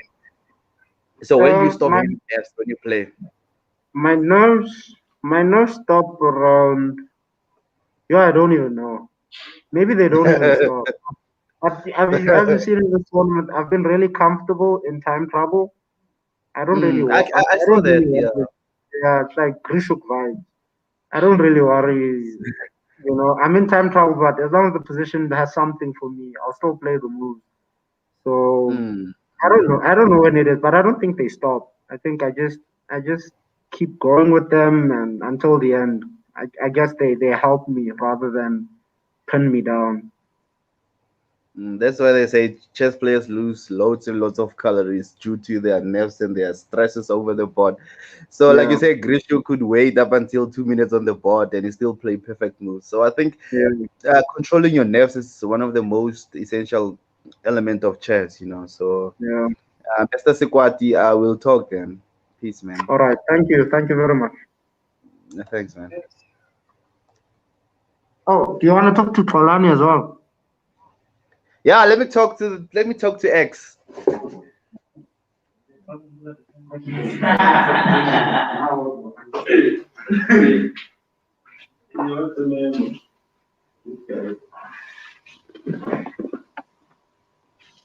Mr. X, Yes, sir. How are you? what's up? I'm good. I'm good. I can't complain. Uh, How are you? I'm good, man. It's only one pawn that kind of costed you the game. The past e pawn. But I Yeah, think why did you go for the Slav? The mm, semi Slav. I play the opening. I don't know. Maybe it's because I want to be more solid. Maybe. Mm. Yeah, maybe one of the reasons. But I play the semi-slav. So now you know what to prepare for if you are preparing. No, we can't prepare for you. Like yesterday, you went one up against us. You know that. So Yeah, against yeah, yeah. like, due to time, yeah, it's one up. So, but I think, but I know you to be a Sicilian player. To be honest, I know you are more solid with the Sicilian. Like Lizzo just said that you play the close Sicilian, and that's where you get most of your good results from. But in this position, when you play this love, there was this position whereby you lost a pawn. Um, I'm trying to locate the position where you lost the pawn that kind of is the one that eventually Yeah, made you lose in because you're in a pawn down. way, maybe it's Mm, because maybe of bishop pair edict. But I missed the fact that my knight on D7 is gonna be hanging. I missed it. mm. I was thinking of knight C5, but then I was thinking, I don't want to lose the bishop pair. I felt like the light Mm. square is a bit weak, especially since I pushed F6. So I Mm. was like, I should try and keep it. But then I just missed the fact that I will lose a pawn there on C6. I didn't really see it. It was just a blow, and I never recovered from it. Yeah, I saw that. And the most brilliant move, the move of the game that we actually uploaded, me and Mr. Waynes, was that defense of D7. I think that was the most brilliant move of the game because like we couldn't see, we couldn't foresee like how are you going to defend after trying to exchange the queens and he did it and you played knight D2. I was like that stops all the problems that you had on that position. Yeah. I had to spend some time to find the move. I had a choice. I think I had a choice of H6 as well, but I thought H6 and then I could probably put my king on H7, and my queen is going to Yeah, be protecting F7, sorry, G7 and H8. And then I tried to yeah. exchange the rooks, all those things. But I didn't like the fact that I would push H6. So you didn't want to So undress your queen. I didn't want to make my queen a defensive piece. Because it was going to be more inactive then. Yeah, in this Yeah. move whereby Okay.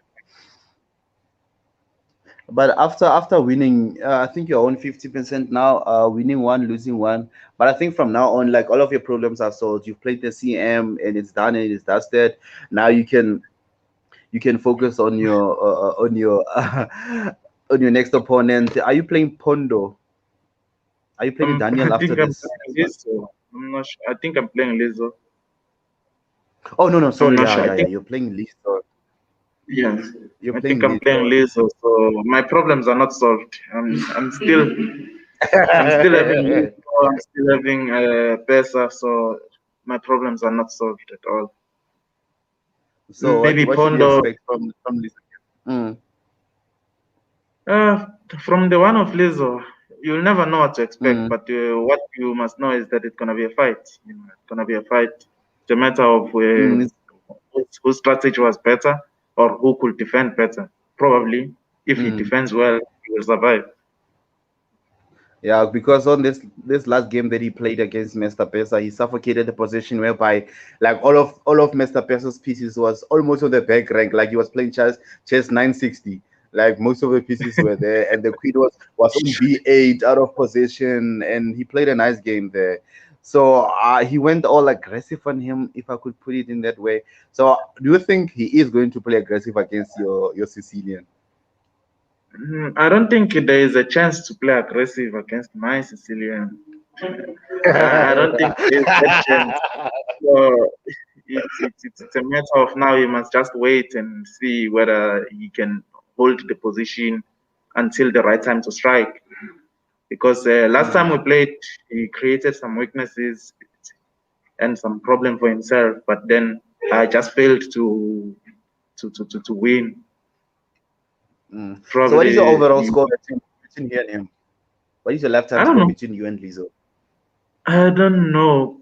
I don't know. I really don't know. But probably, maybe he's leading me since he's already have a plus for this year. Maybe he's leading me. Maybe maybe he's leading me with one or two. Mm. Yeah. But on overall, it's always interesting to play Lizzo. Yeah, and your games are always interesting, even when you play draws. I mean, like they are most interesting draws that could get out of the position. So I see now you're on third position. Third position. So what about your rating? Lisa was telling me about that, about his rating. Like his intention on this tournament is just to improve his rating to maybe 18 plus. So I think by the strength of your play, like you should be easily 19 to 2000. I mean, rated. So are you also planning to increase your rating here, or you want to win the whole thing in case the CM lose to someone else? Uh, Technically, I just want to play good chess. I think that's one thing I want to do. Probably, if I play good chess, I'll Mm, get ratings as well. Like, I want to increase my mm, strength of play. So far, so good. I feel I'm proud of the way I'm playing. Even though yesterday mm, I failed to win cleanly against Tato in a winning mm. position, but those are the things that I'm trying to fix. So I'm just trying to play quality chess, probably entertaining chess for you guys, and Very then the entertaining, thing will especially come as a as a byproduct. bonus. Yeah. I think yesterday's game, Tato kind of like created a fortress that it was hard for you to break, especially with those two connected knights. The So I think it was a fortress that you could have, yeah, you would have felt like eventually broken. So why didn't you exchange maybe a bishop for a knight yesterday, or you wanted maybe to keep your bishop pair? I wanted to keep the bishop pair. I think somehow I'm becoming an addict of this bishop pair, and it's not healthy. I've been trying to keep Yeah, this bishop and this pair. last game. And in this last game, you kept your bishop pair, and he also kept this bishop pair. So it seems like you're like almost similar players. So Yeah, Kit is a known bishop pair addict. For mm, me, I'm an upcoming, but I don't want it to be something that makes me lose the games. Probably I should mm, see when I must exchange the bishops. That's what I'm mm. hoping for. Okay, Mr. Matiwila. Go take a rest, man. We'll talk on later on when we analyze the games. And Banale is going to be on the panel too, analyzing games. So it's going to be more interesting. We're going to be more critical on your positions, guys. We're going to focus more on your Lizo and Kolani game. I think it's the game of the day today, so it should be interesting. No, thank you. It will be nice. Hopefully I will be able to rewatch the stream. I hope you Yeah, guys will be saying thanks, nice. man. No, we are partners, so we've been recommending like weak moves, me and Mr. Waynes. But it's not about good moves, right? It's about how we see and analyze the position. I think that's more interesting when it comes to commentating. It's not necessarily be factual or be engine like in the way you analyze. I think it's more like entertainment, like talking about the position. Yeah. Do you guys Although want we to can we talk can with? put our engines on. Yeah, at least you guys Who's the can last put your one? engine on. I Okay, wish I'll put my you stockfish off on. Yeah, I'll put my stockfish on in this game because it should be very technical. Yeah, no, I must go and prepare. Actually, I didn't prepare for him. Okay, thanks, man. Have a nice one. Do you guys want to talk with Tato? No. She's all right. Let me talk to Okay, Pondo. Let me talk to Pondo. okay. No, it's okay. Follow.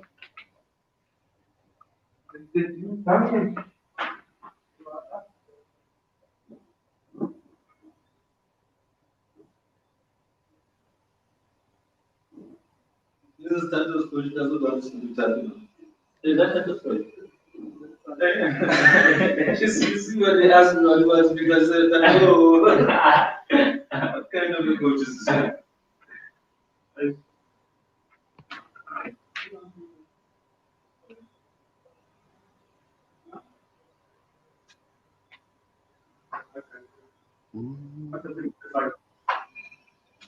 You want? Yeah, you want to interview? Okay, I'm tired. I'm tired. Mr. Pondo, Uh, Mr. Ramasan, how are you? I'm good, man. Your position was winning, was losing, was winning, was losing, and eventually it was a draw. Hey, it was hectic. It was hectic. I saw that, and I then think okay. that a pawn on the end game. Like how are you planning to stop it? Not here. Which I think airport? it's moved. Okay, can you go back? I plan to stop it as I stopped it, man. That was the only way to stop it. Yeah, because I think by for Tato to maybe go greedy and try to take the pawn on the king side. Yeah, where was it? Yeah, I think in this position, Yeah. the computer shows that black is slightly better on this position. Yeah, Yeah. this pawn. I think by perfect play, like black could have easily maybe won your bishop because you could have sacrificed the bishop for the pawn or maybe crown to his pawn. So I kind of wanted to know what was your strategic plan of protecting that past a pawn. Okay. Remember that I have Nantuka. I have a bishop. So I was thinking that I can always what do you call this thing? Get a tempo. You know, I can always get a tempo, and if I get a tempo, then I think sharp because the bishop I think end game is much more better than the knight. Just that my pawns at the ultimate end, they were bad. But other than that, I think because even here I was thinking when he pushed that, yeah, yeah, and then he played there. I was thinking of pushing first the pawn. I was thinking of first pushing the pawn, then he's forced to take it with his pawn, then I take with my bishop, then I can perhaps try something that side. Yeah, because in this position, it looks like it's a dead throw because he's going to sacrifice his knight for a bishop and his throw due to insufficient material. Yeah, so I think I played bad my bishop on a3 file. It was very bad. Okay, I thought it was a line that I once saw. Okay, I didn't understand the line. I tried it out, So I was supposed to play bishop to b2, bishop b2, and from there on, I just played my ordinary lines that I normally play. Because I think black was better up until its move 34 when you exchange the two knights. I think that knight on b4 on the outpost it was strong for black, but after you exchange the knights, like your position started becoming better again and you became more better and more better. So I think by here the knight on b4 it was a knight that was giving you a lot of trouble because I didn't see the strategic plan for black to push whether the C or the D pawn and how to go about this position, because I think it was more solid in this way. So I think you did a good defensive move by exchanging the knights I think I made a blunder too. I think somehow that's why I made a blunder when I pushed my b5. Yeah. When I pushed b5, I think he made a blunder because what he was supposed to play was he was supposed to play not E, D4. I was thinking that when he plays D4, then I'm dead. I saw it late. Not necessarily. He plays D4, then you take with a pawn. He retakes with a pawn, and you take the rook. Because your queen was protected on C1 with the by the rook, so your queen was protected. It's him whose rook was unprotected on C7. Yeah. It's protected by the queen, but you were 2:1 up. Yeah, my worry was that he was going to get a pass pawn, of which I'll be having 2 pawns on the flank, but then he'll be having a pass pawn, which will be I think it was C5. No, not C5. D5. And like, I can't because I go for that exchange, then he's going to have a pass pawn, and if there's a pass pawn, then it's a lot of stress. So when you didn't see that E5 push, I was happy. But I think, Mr. Daniel, like if you really take a look on this position, if he play D4, you take on D4, then he can't retake because his rook is unprotected. So actually, you were winning a clean pawn there because even the engine you gave me like 1.3 plus. Oh. Yeah, so that's why he didn't. Rather he played knight to C8 in order to defend the rook. That was defenseless. He was only defended by the queen, if you can recall. He was only defended by the queen, so he played rook to C8. So it was not a lethal move per se. So, but I think, and the time travel, you guys were playing like, I think you played something like 15 to 20 moves under 1 minute. Hey, bro, I remember there was a time I had like, I think it was like 12 minutes, something like that, and you had a lot of Nantuka. a lot of time. So that was stress. I'm like, yo, I'm just gonna push pawns, but hey, I just cannot just push pawns, you know. So yeah. So you and Tato are the lowest rated player in this tournament, and you are on half, and he's also on half. But you guys have a lot and lots of work to do after this. Are you going to play? You're going to be playing the Mr. Pesa, right? Ish. That one. Yeah, you're going to play Mr. Pesa. Yeah, but he'll be looking to get his revenge on you because I've heard that last you kind of won that game. No, I So what are think you I say- have. what are you expecting? What are you expecting from him? I don't know. Honestly speaking, I mean, I expect E4. I expect T4. You know. So, but So what are you preparing against? What are you preparing for? okay, D4. When he plays D4, then I'll Okay. just go Greenfeld. You know, I'll play Greenfeld. Because at least I checked it. You know. So I just hope that I'll get a good game. And then with E4, I'll just go Sicilian all the way. Like all the way Sicilian. Lose. If I die, I die, you know? Sicilian all the way. The Sicilian night off whereby you play A6 or the close Sicilian or the accelerated dragon, like which Sicilian do you feel safe with when you play against a higher rated opponent like Mr. Pesa and who's very good with chess? Which Sicilian like is comfortable for you? Okay, I know you won't come with Grand Prix, but if you come with Grand Prix, I think I'll be very, very, very, very, very comfortable with that, you know? Mm, And mm, I'm comfortable with the accelerated dragon. I think I've been checking it. So yeah, I'm more comfortable with mm. accelerated dragon.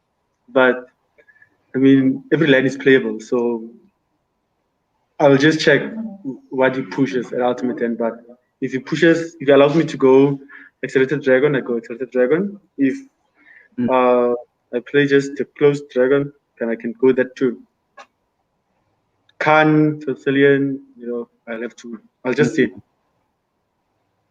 Yeah, because MVL was getting annihilated when he was playing the Night of version of the Sicilian. So I think guys have been checking out the Night of on how to crush it, and it's easily crushable. And even Magnus lost rather the game against Esipenko when he was playing the Night of Sicilian. So the Sicilian is very very hard, man. It's people like Mr. Kolani who master the Sicilian.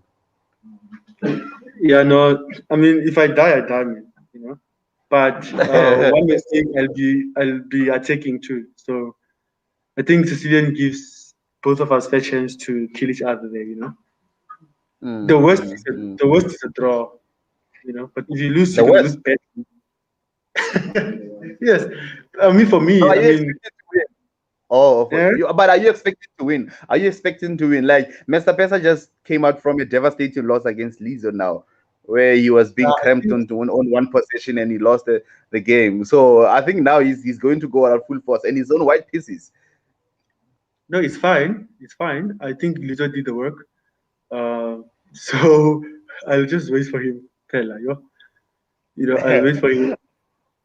I mean, I lost a lot of points now, so I can't. I have to gain some good points, man, you know, and recuperate from the bad two games that I played. From the loss. Yeah, Yeah. and this one against a 1400, like on a draw, he's the one who's benefiting because if you draw against someone who's 200 plus rated than you, he's the one who's sorry, doc, in advantage of gaining rating points. Yeah, no, but you know, I But believe that ratings, as much as they are important, you know, guys are strong. They don't need rating. They are very strong. I mean, there's engines there. If you can use those engines, 1400 or 2200, ask yourself, 2300. yeah, I know So about engines. Like Esipengu is 2,600 and Magnus is 2,880, almost 2,900.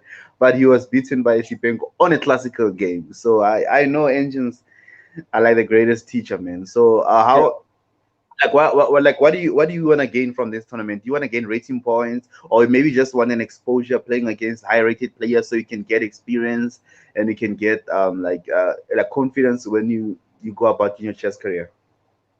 okay. First of all, for me, it's confidence, you know. And Mm, even when we analyzed our games there are a few mistakes that I've made, you know, on the openings, mm, and I think I'm learning even from the guys. Because I mean, Mm. if you just realized you could this round, it was just Catalan on the board, like Yeah, it was every just Catalan. board was Catalan, Then I think I played bad, and the guys they managed to play good, But then I've learned from my mistakes. Even yesterday, I've seen my mistake, and I'm just gonna go back and just study it thoroughly until I master it. So I'll play it, even if I lose, I'll play it, until I master it. So yeah, for me, it's really about experience and ratings too, And I mean, the guys are highly rated and they're very strong. So once I play with guys like this, then it's much more easier to even face other guys too, because I think one adapts, one adapts to the level of play and even to the style of play. Because when you rehearse with guys, Kokasi there, those guys will just chow points. They play very fast, and all the stuff. But you get the guys where the guys are starting, they know the lines, so it forces you to They go. know theory. Yeah, so Deep it into forces you to theory. go theory. Yeah. So, like, So where are you from? Because nobody knew you on these chess circles. I've just heard like there's Daniel Pondo out of nowhere. Like, okay, like who's this? Now you're playing good chess. Like, it makes me wonder where have you been? Or maybe I didn't know you per se. So maybe you've been around, so I didn't know you. But now I think he just came up with this instant fame that you have. Like everybody's talking about you now. Like you're showing everybody with the board. oh no, things I've been around, but then because of studies, right?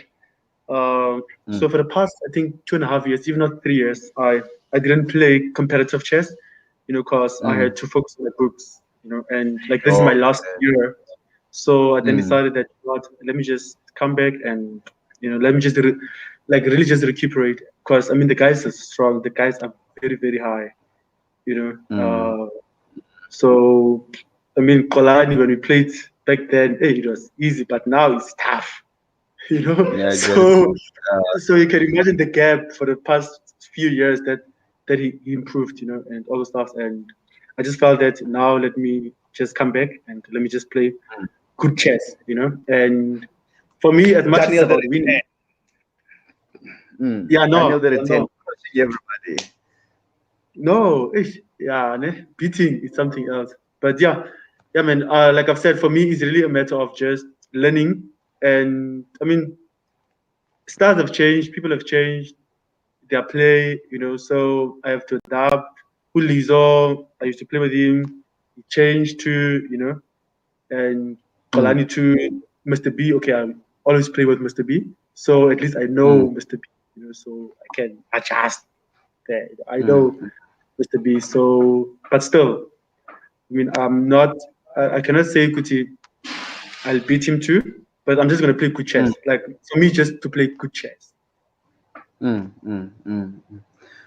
So you're playing against Mr. Pesa, like we said. So after Mr. Pesa tomorrow morning, who are you going to play against?